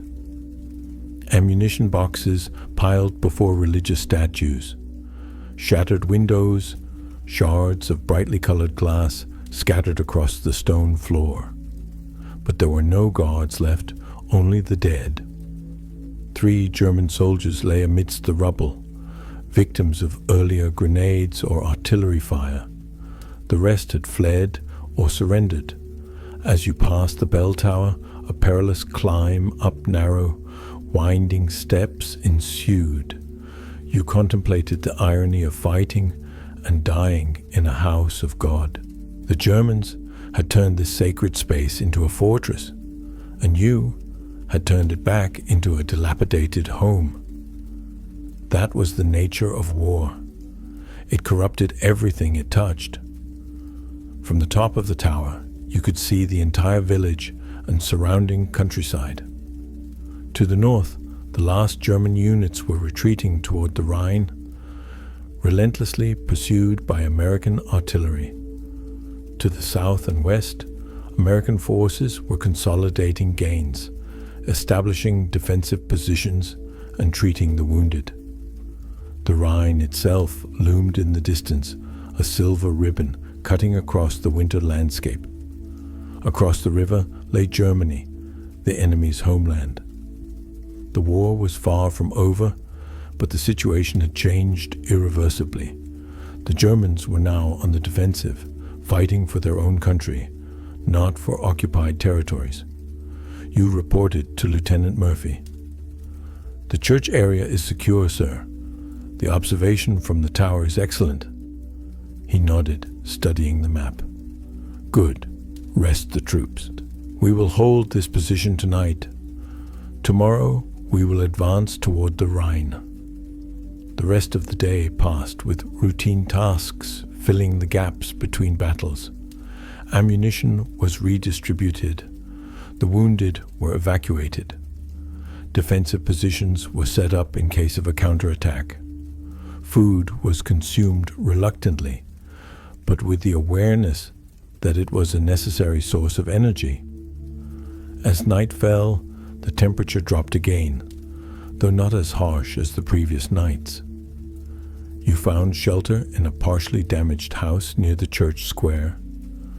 The roof had a hole from a shell, but the walls were still intact, and there was a fireplace with a small, carefully shielded fire, providing a pleasant warmth.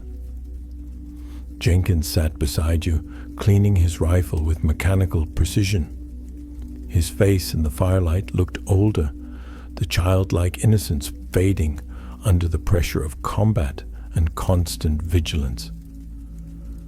"Do you think we'll survive?" he suddenly asked. "Survive to the end? I mean," you considered the question, poking the fire with a stick. "Some would survive, some wouldn't. That was the truth. The survival rate wasn't high, better than a year ago. The Germans were running out of everything: manpower, materials, time. Now they're fighting on their own turf, which makes them dangerous, but they can't win. They know that. We know that too. The only question is how long and how many more people have to die before they accept the truth." He nodded, reassembling his rifle with practiced movements. "If I survive, I'll become a teacher as planned. Tell the children about all this. Make sure they understand the price." "Good," you said. "Someone needs to remember." The conversation gradually faded as both were exhausted.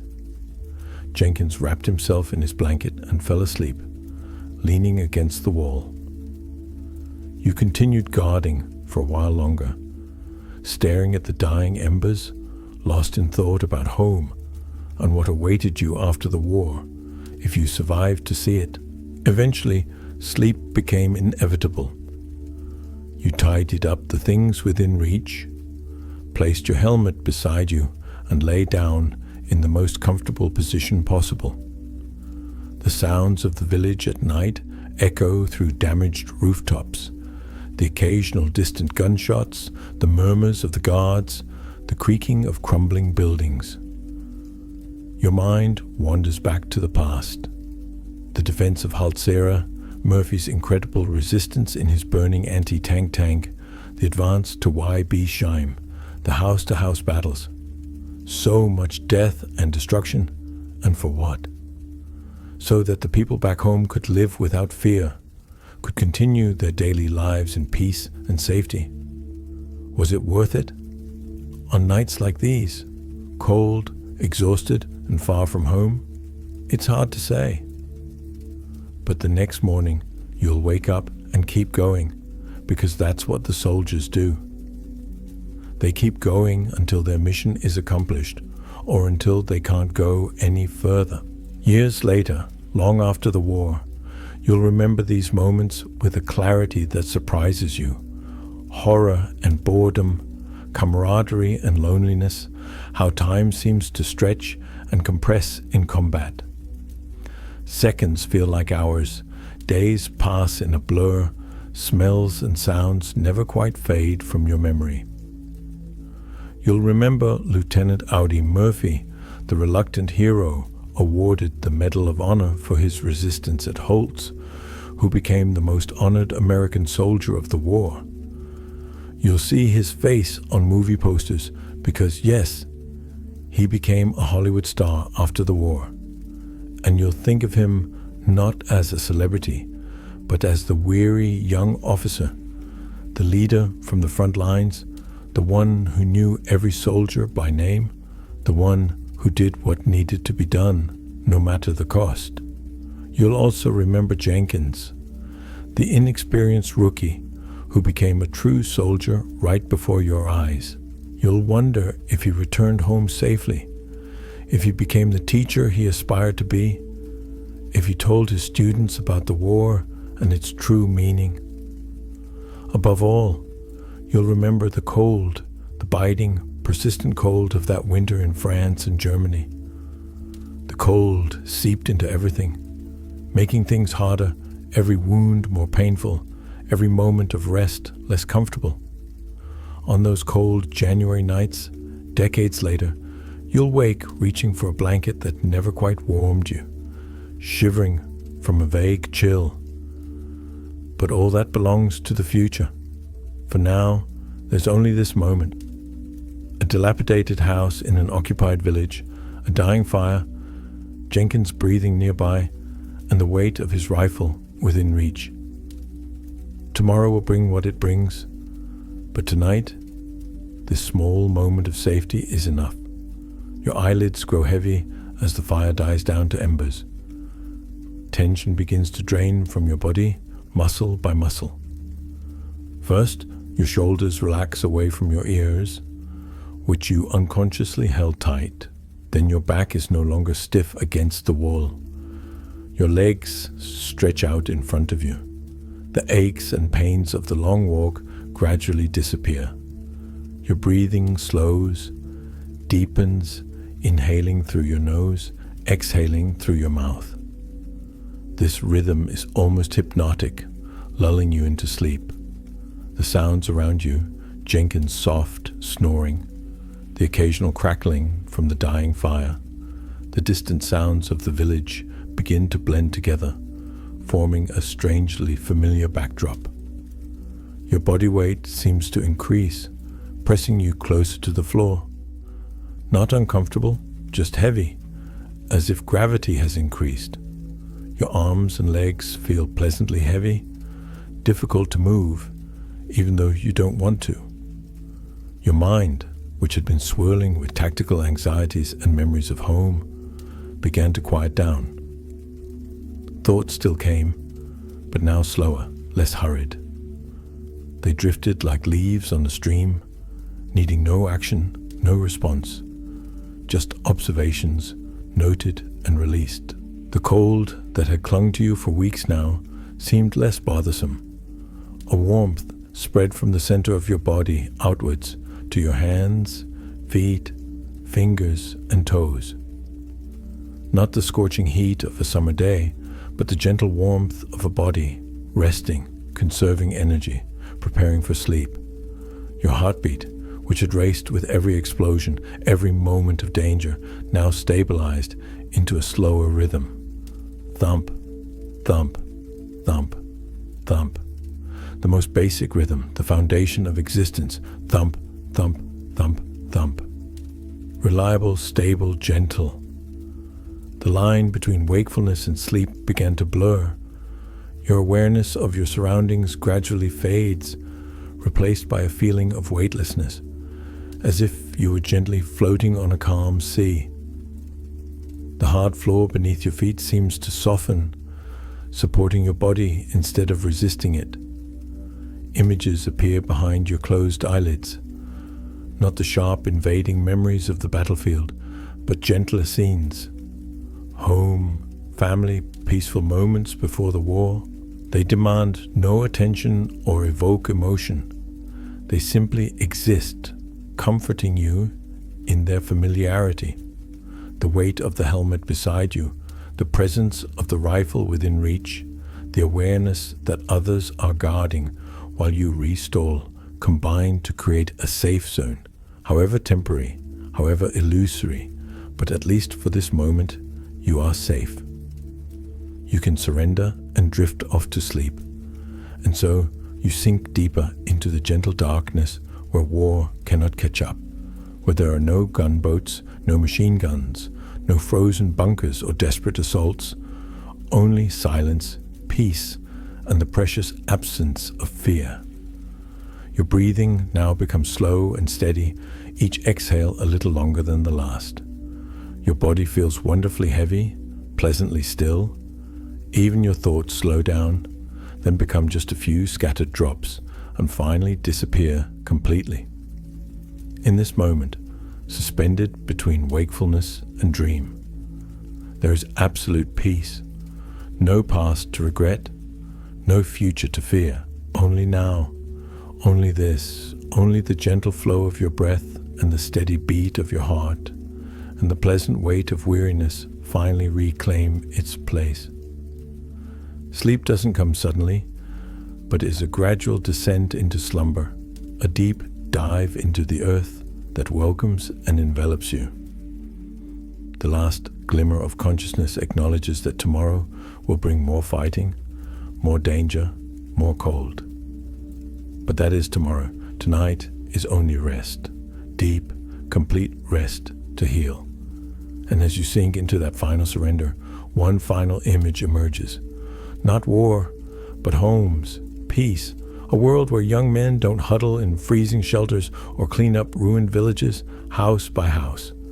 A world worth fighting for, worth existing for. Sleep, soldier. Sleep deeply and dream not. The mission continues. The security perimeter is secured. The burdens of tomorrow will await the strength of tomorrow. Tonight there is only this perfect stillness, this complete liberation, this blessed immersion into healing darkness. History isn't boring. They just never told it right. This is the boring library, where the quiet stories are the most disturbing.